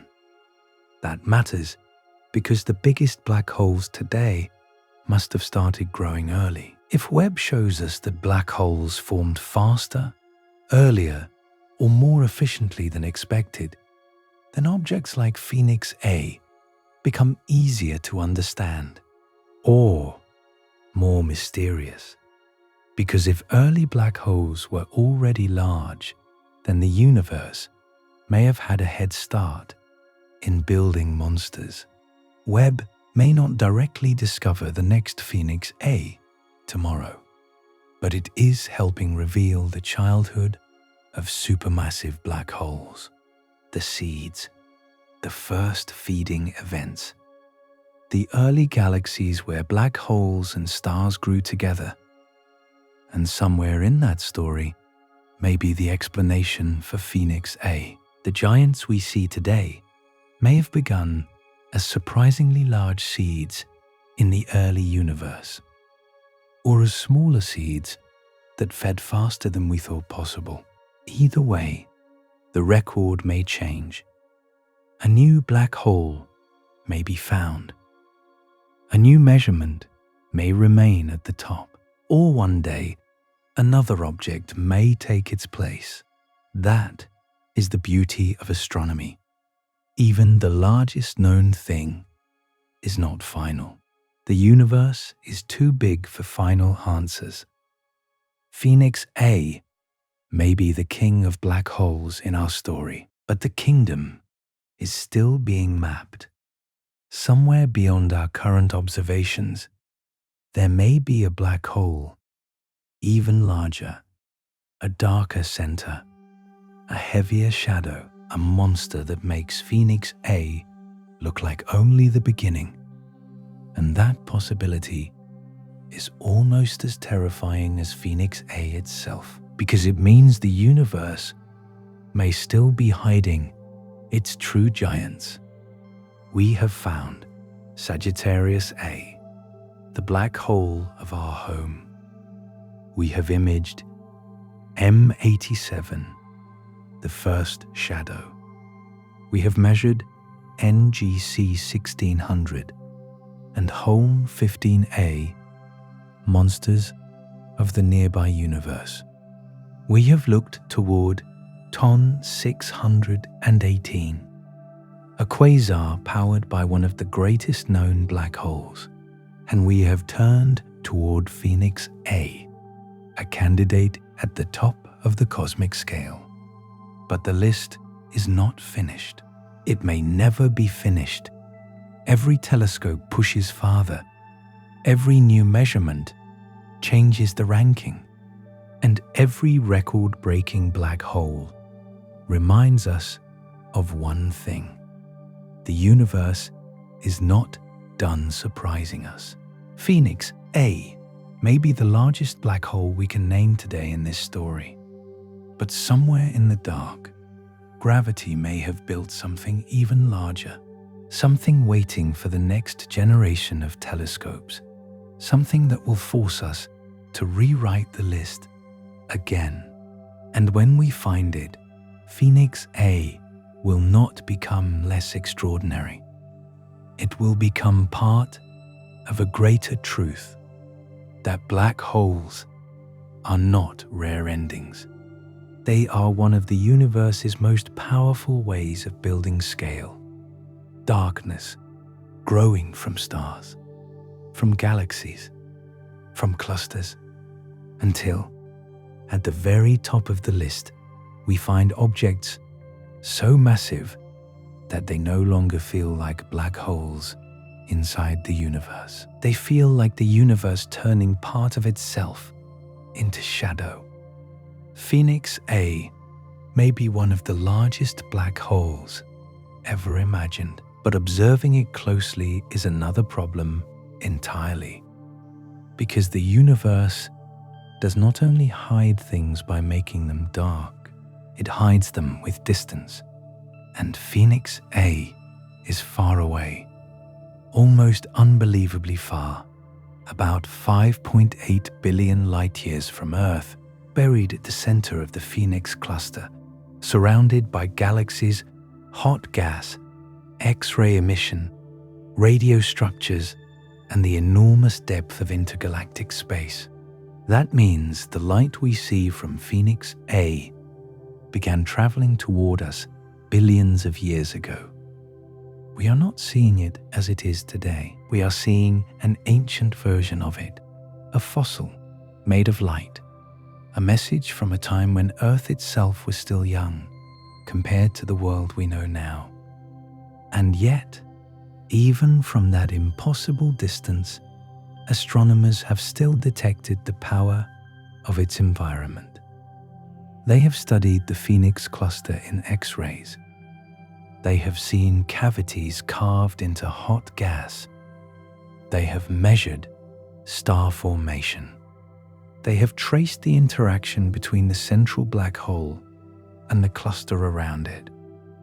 But seeing effects is not the same as seeing the black hole. The question is deeper. Could we ever observe Phoenix A up close? Could we ever see the glowing disk of matter around it? Could we ever watch the edge of one of the largest event horizons in the known universe. The tool that gives us hope is the Event Horizon Telescope. The Event Horizon Telescope is not one ordinary telescope. It is a network, radio observatories across Earth working together as if the entire planet were one giant telescope. This technique is called Very Long Baseline Interferometry. Instead of building a single telescope the size of Earth, scientists link telescopes separated by thousands of kilometers. By combining their data with astonishing precision, they create the resolving power of an Earth-sized instrument. That is how humanity saw the impossible.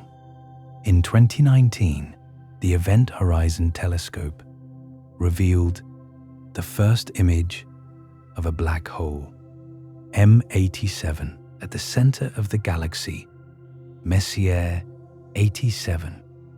It was not a normal photograph. It was not a sharp picture like a planet or moon. It was a ring, a glowing orange ring of superheated material around a dark central shadow. But that shadow was history. For the first time, humanity had directly imaged a region around a black hole's event horizon. We had not seen the event horizon itself as a surface.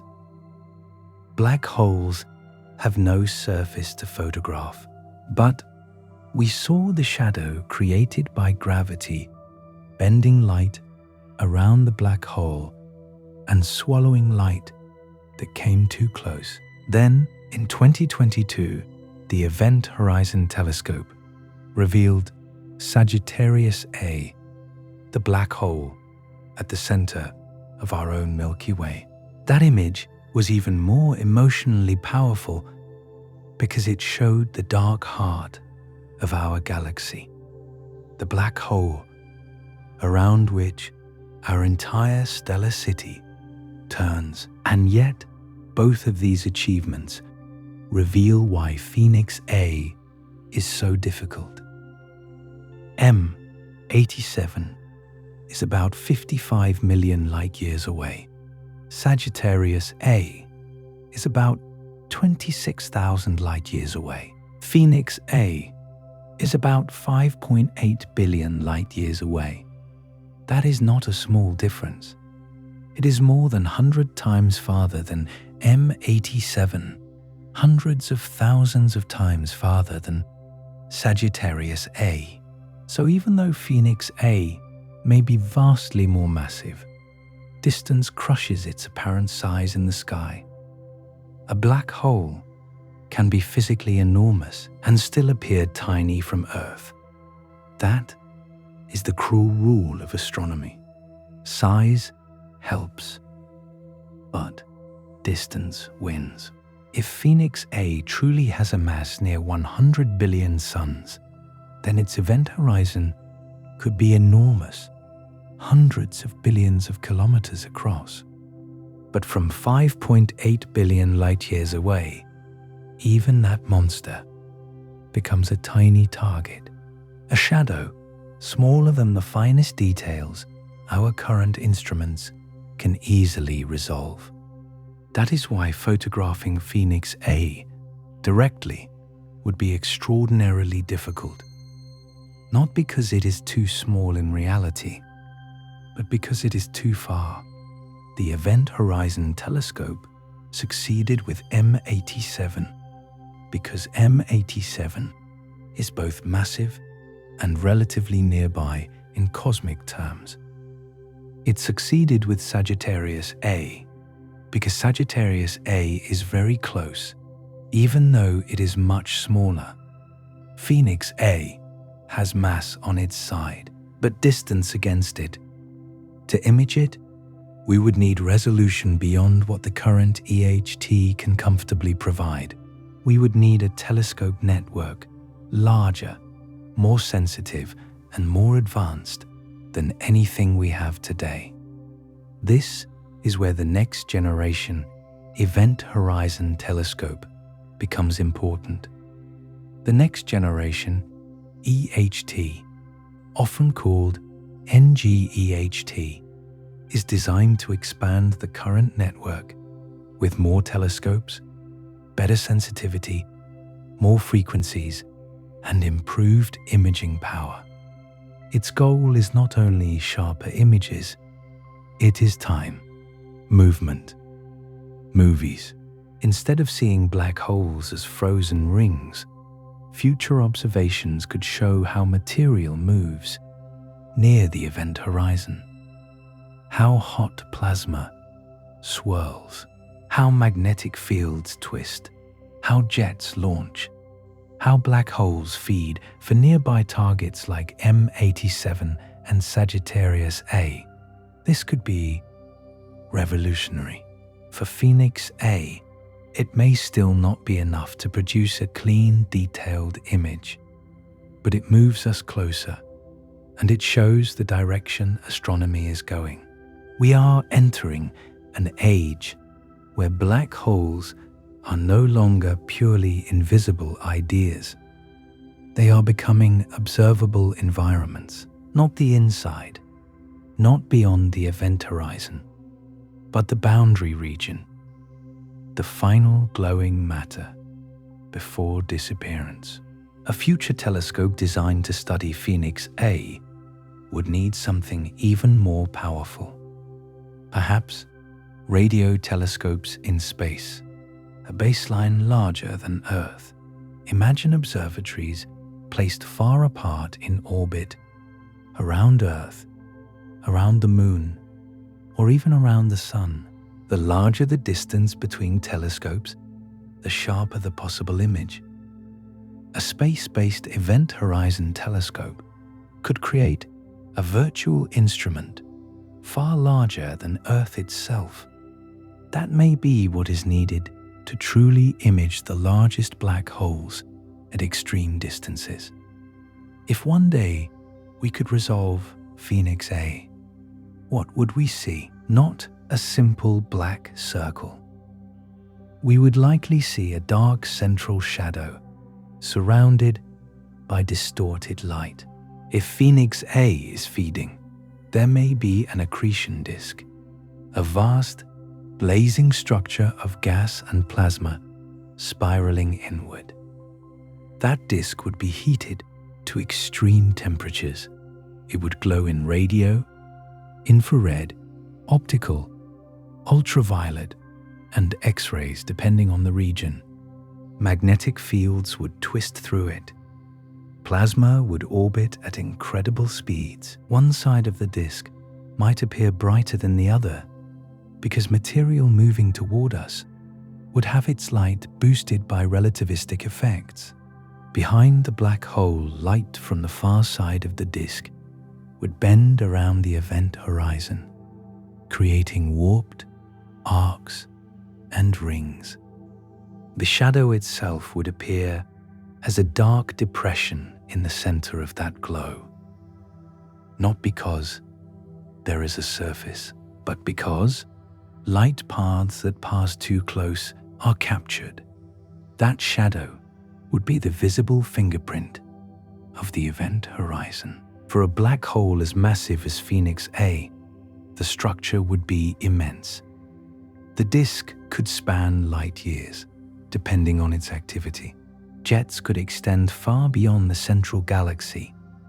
The black hole's environment would not be a small storm. It would be a cosmic hurricane, a gravitational engine inside a cluster of galaxies. A detailed image might show the inner accretion flow, the base of relativistic jets, the shape of the black hole shadow, the polarization of light, revealing magnetic fields, the way plasma behaves under gravity so extreme that only Einstein's theory can describe it. And this is why observing Phoenix A matters, not simply because it is large, but because it tests physics at the highest scale. Black holes let scientists test general relativity in extreme conditions. The shape of the shadow depends on space-time. The behavior of light near the event horizon depends on gravity. The motion of gas reveals mass, spin, and magnetic structure. If Phoenix A is truly near the upper limit of black hole growth, then it becomes a laboratory for the most extreme black hole physics in the universe. Does its shadow match what general relativity predicts? Does its accretion disk behave like smaller black holes, only scaled up? Do magnetic fields launch jets the same way? Does feedback work differently at this mass? Does the environment of a galaxy cluster change how black holes feed? These are not small questions. They connect the smallest observable details near an event horizon to the largest structures in the universe. A black hole's shadow may be tiny in the sky, but what it teaches us can apply across cosmic history. There is another way we may study Phoenix A, not with light, with gravitational waves.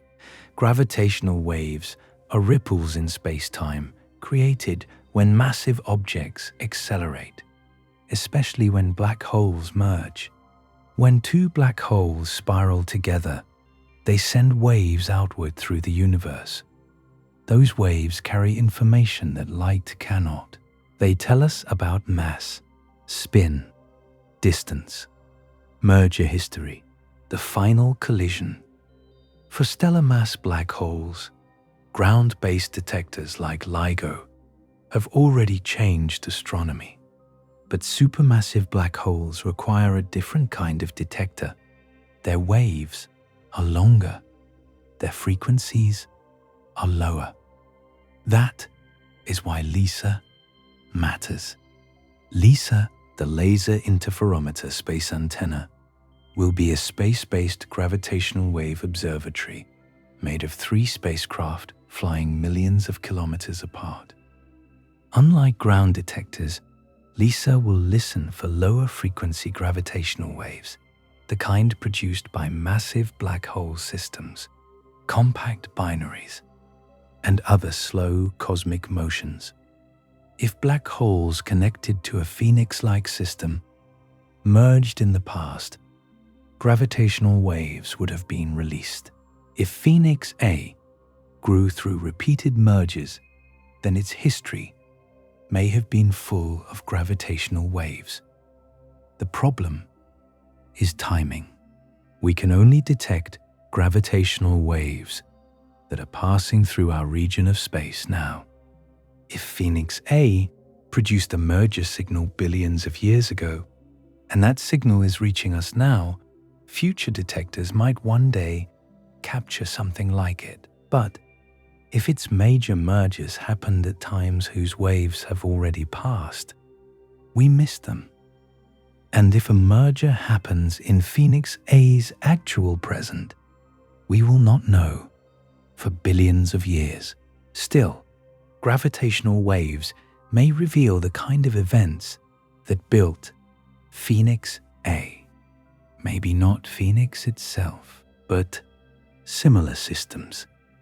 Massive black hole mergers in galaxy clusters, central black holes combining after galaxy collisions.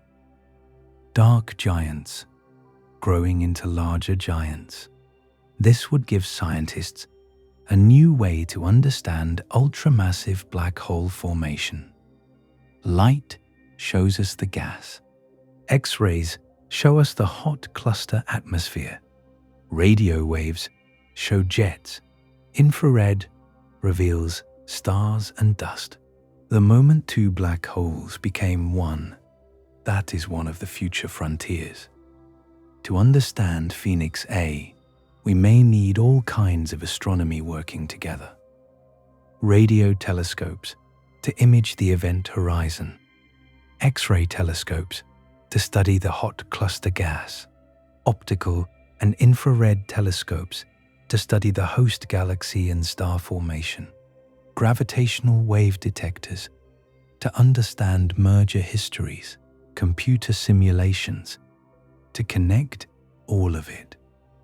No single telescope can explain a monster like Phoenix A. It is too large, too distant, too embedded in a cluster. It requires multi-messenger astronomy, light, gravity, plasma physics, relativity, galaxy evolution, cluster dynamics, all of it together. Could we ever observe it up close in the literal sense? No, not with a spacecraft. Phoenix A is 5.8 billion light-years away, even traveling at the speed of light, which no spacecraft can do. The journey would take 5.8 billion years. A physical mission is not merely difficult. It belongs outside realistic imagination. So our only way to approach Phoenix A is through instruments, through telescopes, through mathematics, through waves, through light that left billions of years ago. That may sound disappointing, but in astronomy, this is how we touch the unreachable. We cannot fly to Phoenix A, but we can build a telescope larger than Earth in effect. We can catch photons from its cluster. We can measure X-rays from gas around it. We can detect radio emission from jets.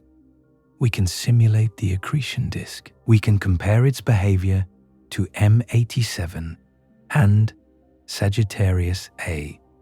We can look for the gravitational echoes of similar giants, and slowly, piece by piece, we can bring it closer, not physically. A future image of Phoenix A would be one of the greatest achievements in astronomy. Imagine it, after decades of building larger interferometers, placing telescopes in space, and combining data across the solar system, scientists finally reconstruct the shadow, a dark center, a glowing ring, a distorted accretion disk, a jet beginning near the edge of the shadow. Not an artist's impression, not a theory, an image. The largest black hole candidate ever discussed, finally given a shape. It would not answer everything, but it would change everything, because seeing the shadow of Phoenix A would mean that even across billions of light years, even at the edge of observational possibility, humanity can still reach the border of darkness. And what would we learn? We would learn whether black holes scale cleanly from millions to billions to tens of billions of solar masses. We would learn how plasma behaves near the most massive event horizons. We would learn how jets launch in cluster central black holes. We would learn whether the shadow size matches the estimated mass. We would learn whether Phoenix A is truly as massive as the most extreme claims suggest. That last point matters. A direct event horizon scale image would help test the mass itself. If the shadow appears smaller than expected, the mass estimate may need revision. If it appears consistent with a 100 billion sun black hole, Phoenix A would become even more extraordinary. It would move from dramatic candidate to direct cosmic landmark. But until then, Phoenix A remains partly hidden, a monster known by its effects, by the cluster around it, by the gas it moves, by the stars forming in its host galaxy, by the X-ray cavities carved by its energy, by the gravitational logic of its environment. That is the strange beauty of deep space astronomy. We rarely see the thing directly at first. We see its shadow in the behavior of everything around it. A planet tugs on a star. A black hole bends light. A cluster glows in X-rays. A jet carves a cavity. The universe leaves clues, and humans follow them. The future of observing the universe's largest objects will be a future of patience and scale.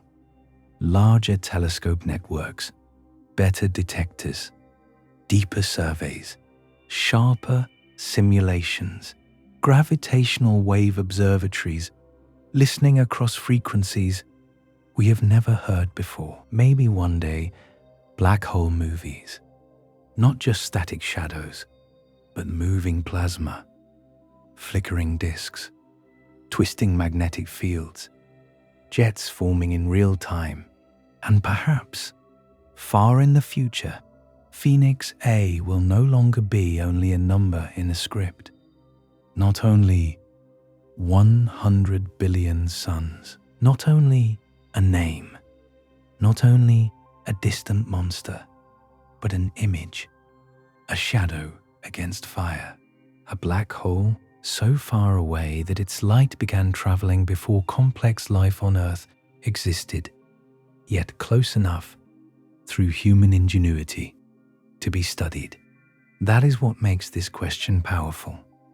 Could we ever observe Phoenix A up close, not by traveling there, but by building eyes large enough for the universe? And if we do, we may discover that the largest darkness we know is not beyond our reach. It is simply waiting for our vision to become large enough. Phoenix A is not only a black hole, it is evidence, a clue from the deep universe, a sign that, under the right conditions, gravity can build objects so large that they almost stop feeling like objects at all. They become records of how galaxies formed, records of how clusters evolved, records of how matter fell together across billions of years. And Phoenix A may be one of the most extreme records we have ever found, because a black hole this large does not appear suddenly. It requires time, fuel, mergers, a violent environment, and perhaps, most importantly, the strange conditions of the early universe. In the young universe, galaxies were smaller, denser, more chaotic, and richer in cold gas. Black holes may have formed from massive early seeds, then grew rapidly as gas poured inward and galaxies collided again and again. Phoenix A may be the final result of that long cosmic history, a monster that began growing when the universe itself was much younger. The Phoenix cluster is about 5.8 billion light-years away, so the light we see from it today left when the universe was billions of years younger than it is now. NASA's observations show that the Phoenix cluster is still one of the most extreme galaxy cluster environments known, with cooling gas and intense star formation in its core. That means Phoenix A is not just distant in space, it is distant in time. When we study it, we are looking at a past version of the universe, a universe where galaxy clusters were still evolving, central galaxies were still growing, and black holes were still shaping the biggest structures around them. This is what makes Phoenix A so important. It tells us that black holes are not separate from galaxies. They are part of how galaxies become what they are. Almost every large galaxy appears to have a supermassive black hole at its center. Our own Milky Way has Sagittarius A, a black hole of about 4 million solar masses. NASA describes Sagittarius A as relatively small compared with the giant black holes found in some other galaxies. That relationship is one of the great discoveries of modern astronomy. A galaxy and its black hole grow together. A galaxy sends gas toward the center. The black hole feeds on some of it. The feeding black hole releases energy. That energy heats gas, launches jets, and can slow or reshape star formation. This is called co-evolution. It means the black hole affects the galaxy, and the galaxy affects the black hole. They are locked in a long gravitational conversation. Phoenix A shows that conversation at an extreme scale. In ordinary galaxies, a central black hole can regulate star formation by heating gas and preventing it from cooling too quickly. But in the Phoenix cluster, the balance seems unusual. The central black hole is active, but gas still cools and stars still form at extraordinary rates. Newer NASA Webb results helped map warm gas in the cluster core and explain how the system can keep producing star-forming fuel. In plus, that is why Phoenix matters. It shows us what happens when the usual balance between black hole feedback and star formation becomes extreme. A black hole can be powerful and still not fully control its environment. A cluster can be old and still produce new stars. A central galaxy can be wrapped around one of the universe's greatest black holes and still awaken. Phoenix A reveals that the universe is not simple. Black holes do not only destroy, they regulate, they heat, they disturb. Sometimes they suppress star formation. Sometimes their jets may help lift and move gas into regions where new stars can form. They are not just endings, they are engines of cosmic evolution. And if that is true for Phoenix A, then it may also be true across the universe.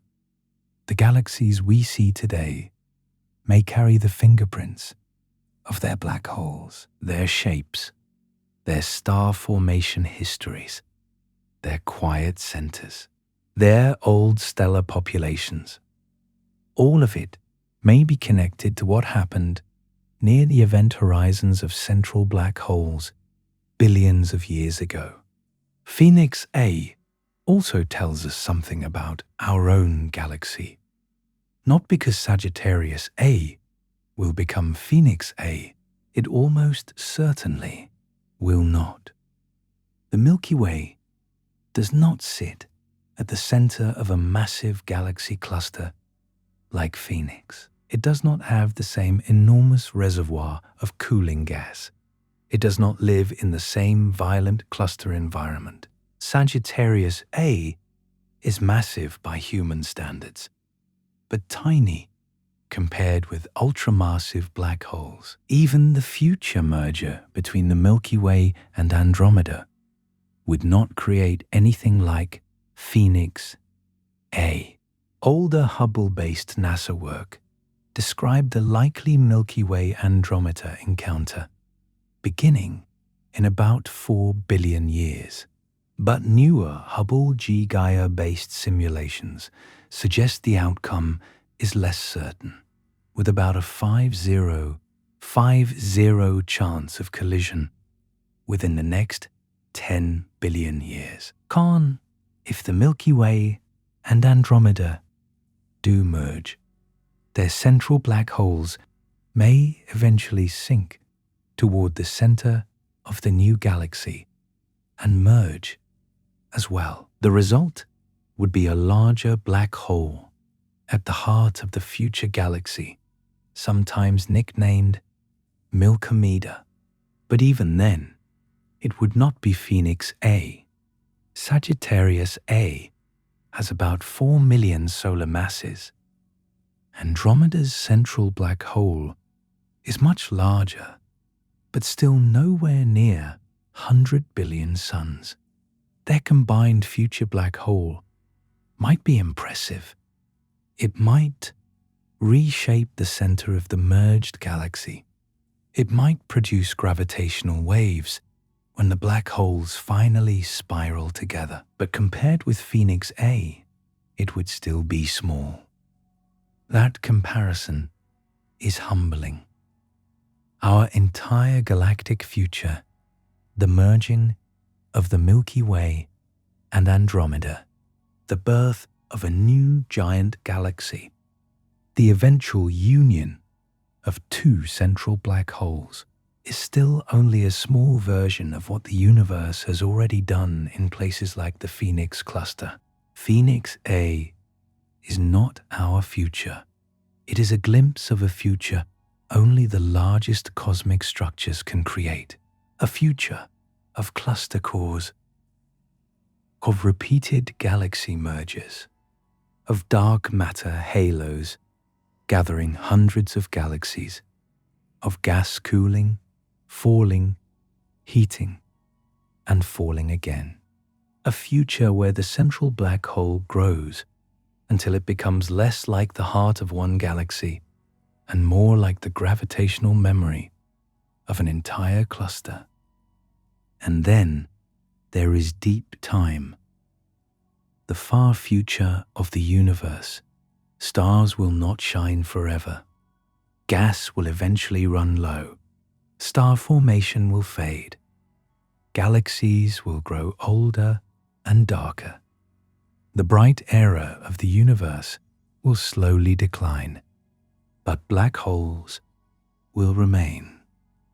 Long after the most massive stars die, long after galaxies stop forming new generations of suns, long after the universe grows colder and darker, black holes may become some of the last great objects left. They will sit in the ruins of galaxies, slowly losing mass through Hawking radiation across unimaginable timescales.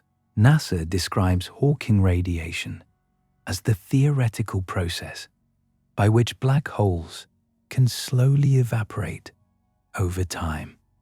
In plan, for black holes like Phoenix A, that evaporation would take far longer than the current age of the universe, almost absurdly longer, so long that ordinary cosmic history becomes only the beginning. This is sometimes imagined as the black hole era, a future where stars have faded, galaxies are dark, and black holes inherit the universe. In that future, objects like Phoenix A would be among the final monuments of cosmic structure, the last shadows of galaxies, the last survivors of gravity's work. A black hole born from gas, stars, mergers, and cluster evolution, remaining after almost everything that fed it has disappeared. That is what Phoenix A means for the universe. It is not only the largest darkness, it is a symbol of cosmic time.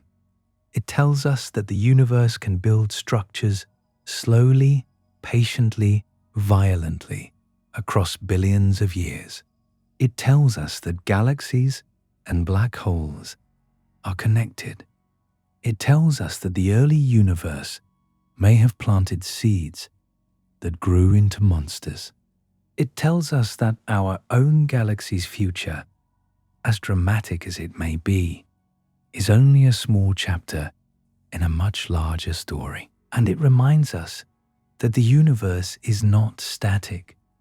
It grows, it collides, it feeds, it burns, it cools, it becomes dark. And somewhere, billions of light years away, Phoenix A sits at the center of that story, a black hole so massive that it feels less like an object and more like a prophecy, a preview of the far future, when the stars are gone and gravity is the last thing still speaking. There are some objects in the universe that do not simply teach us astronomy. They change the way we feel about existence. Phoenix A is one of them, because to know that something like this exists, a black hole that may contain the mass of 100 billion suns, is to feel the human mind reach the edge of what it was built to understand. We can say the number 100 billion. We can write it. We can place it beside Sagittarius A, beside M87, beside TON 618, beside entire galaxies. But even after all of that, the truth remains almost unreachable. Phoenix A is not just large. It is large in a way that makes ordinary reality feel fragile. Everything we know has happened on a small planet orbiting one ordinary star. Every empire, every language, every war, every song, every prayer, every city, every person who has ever lived, all of it happened under the light of one sun. And Phoenix A may contain the mass of 100 billion suns. That comparison is almost painful, because human civilization feels enormous from the inside. Our lives feel full. Our histories feel long. Our achievements feel permanent. But beside Phoenix A, all of human history becomes smaller than dust, not because it has no meaning, but because the scale is so far beyond us. Every human who ever lived, every thought, every dream, every memory, every name weighs nothing against the mass of that darkness. And yet, we are the ones who know it exists. That is the strange reversal. Phoenix A is larger than anything we can emotionally understand. It may outlast stars. It may shape galaxies. It may sit at the center of one of the most extreme clusters in the universe, but it does not know itself. It does not wonder. It does not feel its own gravity. It does not look outward into space and ask why it is there. It simply exists, dark, massive, silent. And we, on a tiny planet billions of light years away, are aware of it. That may be the deepest mystery of all. Not that the universe can create something as massive as Phoenix A, but that the universe can also create beings small enough to be crushed by a mountain and conscious enough to measure a black hole across cosmic time. Consciousness is a strange privilege in an unconscious universe. The stars do not know they are stars. Galaxies do not know they are galaxies. Black holes do not know they are black holes. But we know. We look. We calculate. We imagine. We give names to things that existed long before us and will remain long after us. Phoenix A is not aware of humanity, but humanity is aware of Phoenix A. And that awareness gives the universe something it otherwise may not have. A witness. Imagine ancient civilizations knowing this existed. Imagine people thousands of years ago looking up at the night sky, seeing only the stars visible to their eyes, believing the heavens were close, sacred, arranged around Earth. What would they have thought if someone told them that far beyond those stars, beyond every constellation they named, there was a black hole so massive it could outweigh galaxies? Would they have called it a god, a gate, a cosmic beast, A wound in creation? Maybe all of those words would have been attempts to describe what we still struggle to describe now. Because even with modern science, Phoenix A feels mythological. It feels like something ancient minds would have placed at the edge of the universe, a great darkness beyond the stars, a final mouth, a silent king. But the truth is even stranger than myth. Phoenix A is not supernatural. It does not break the universe. It is made by the universe, by gravity, by time, by matter, by mergers, by gas, by billions of years of cosmic evolution. That is what makes it more terrifying. It is not a fantasy. It is physics.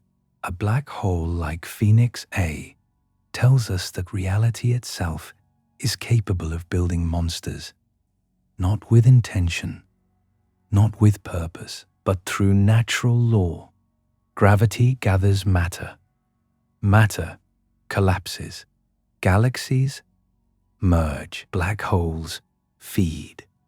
And after enough time, enough mass, and enough darkness, something like Phoenix A can exist.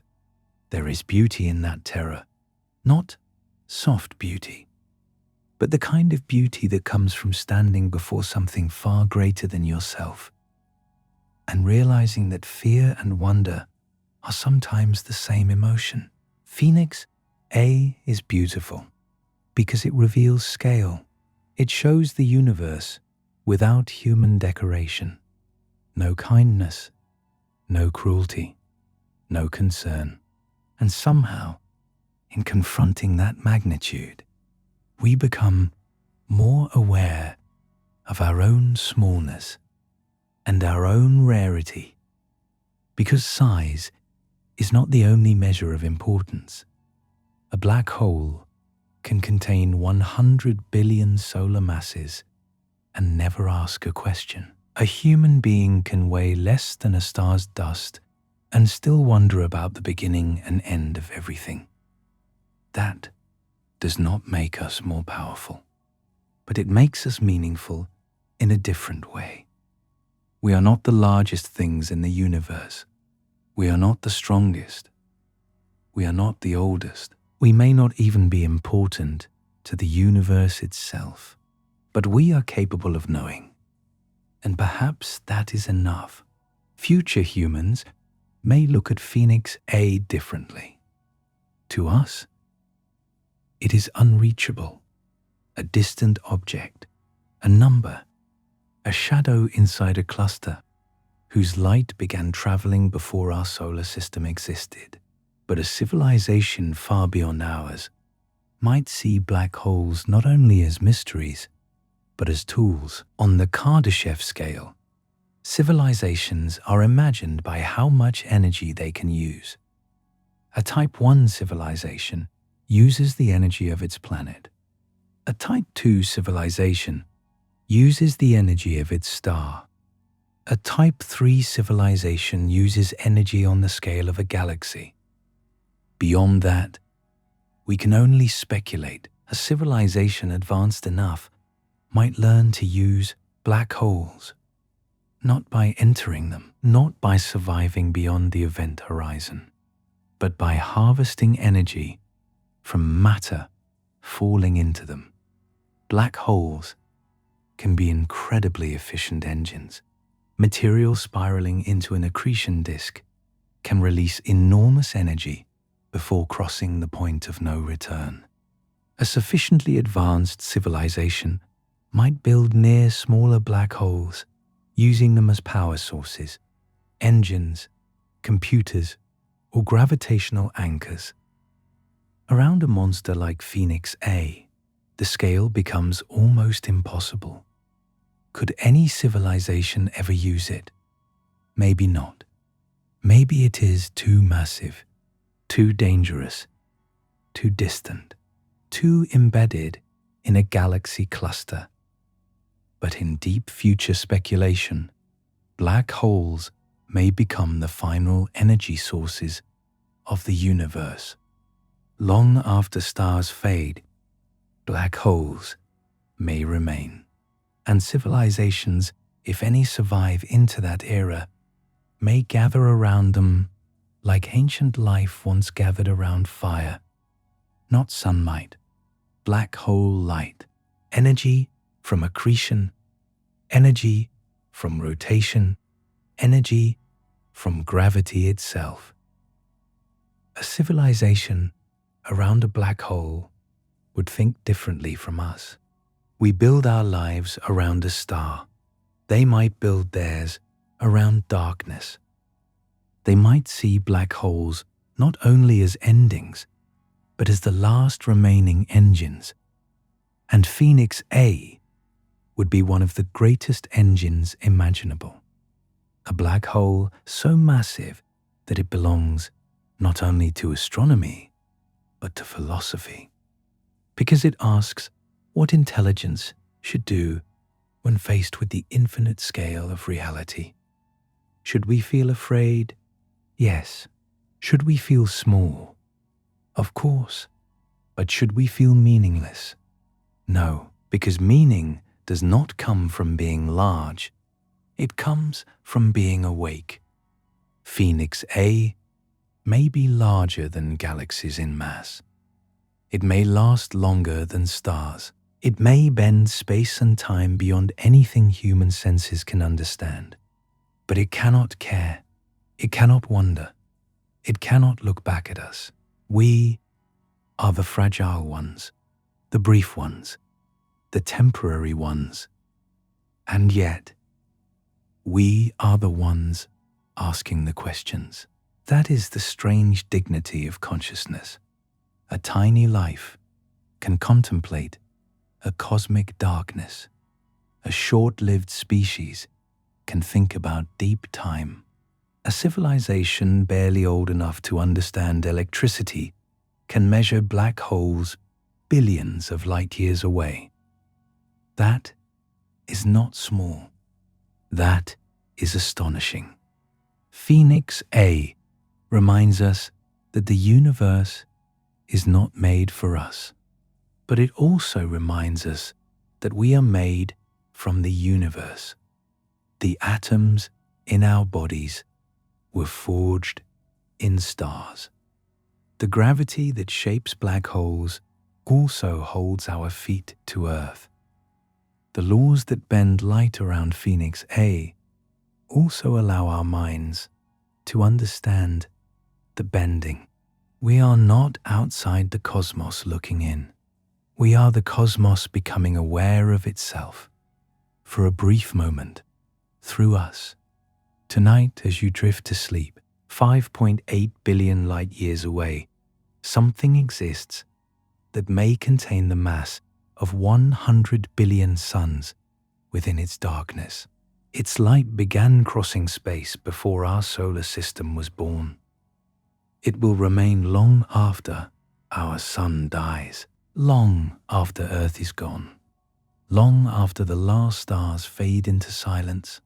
Phoenix A will still be there, patient, almost eternal, waiting in the center of a distant cluster, the largest darkness in a universe full of darkness. And somehow, from this tiny world, we found it.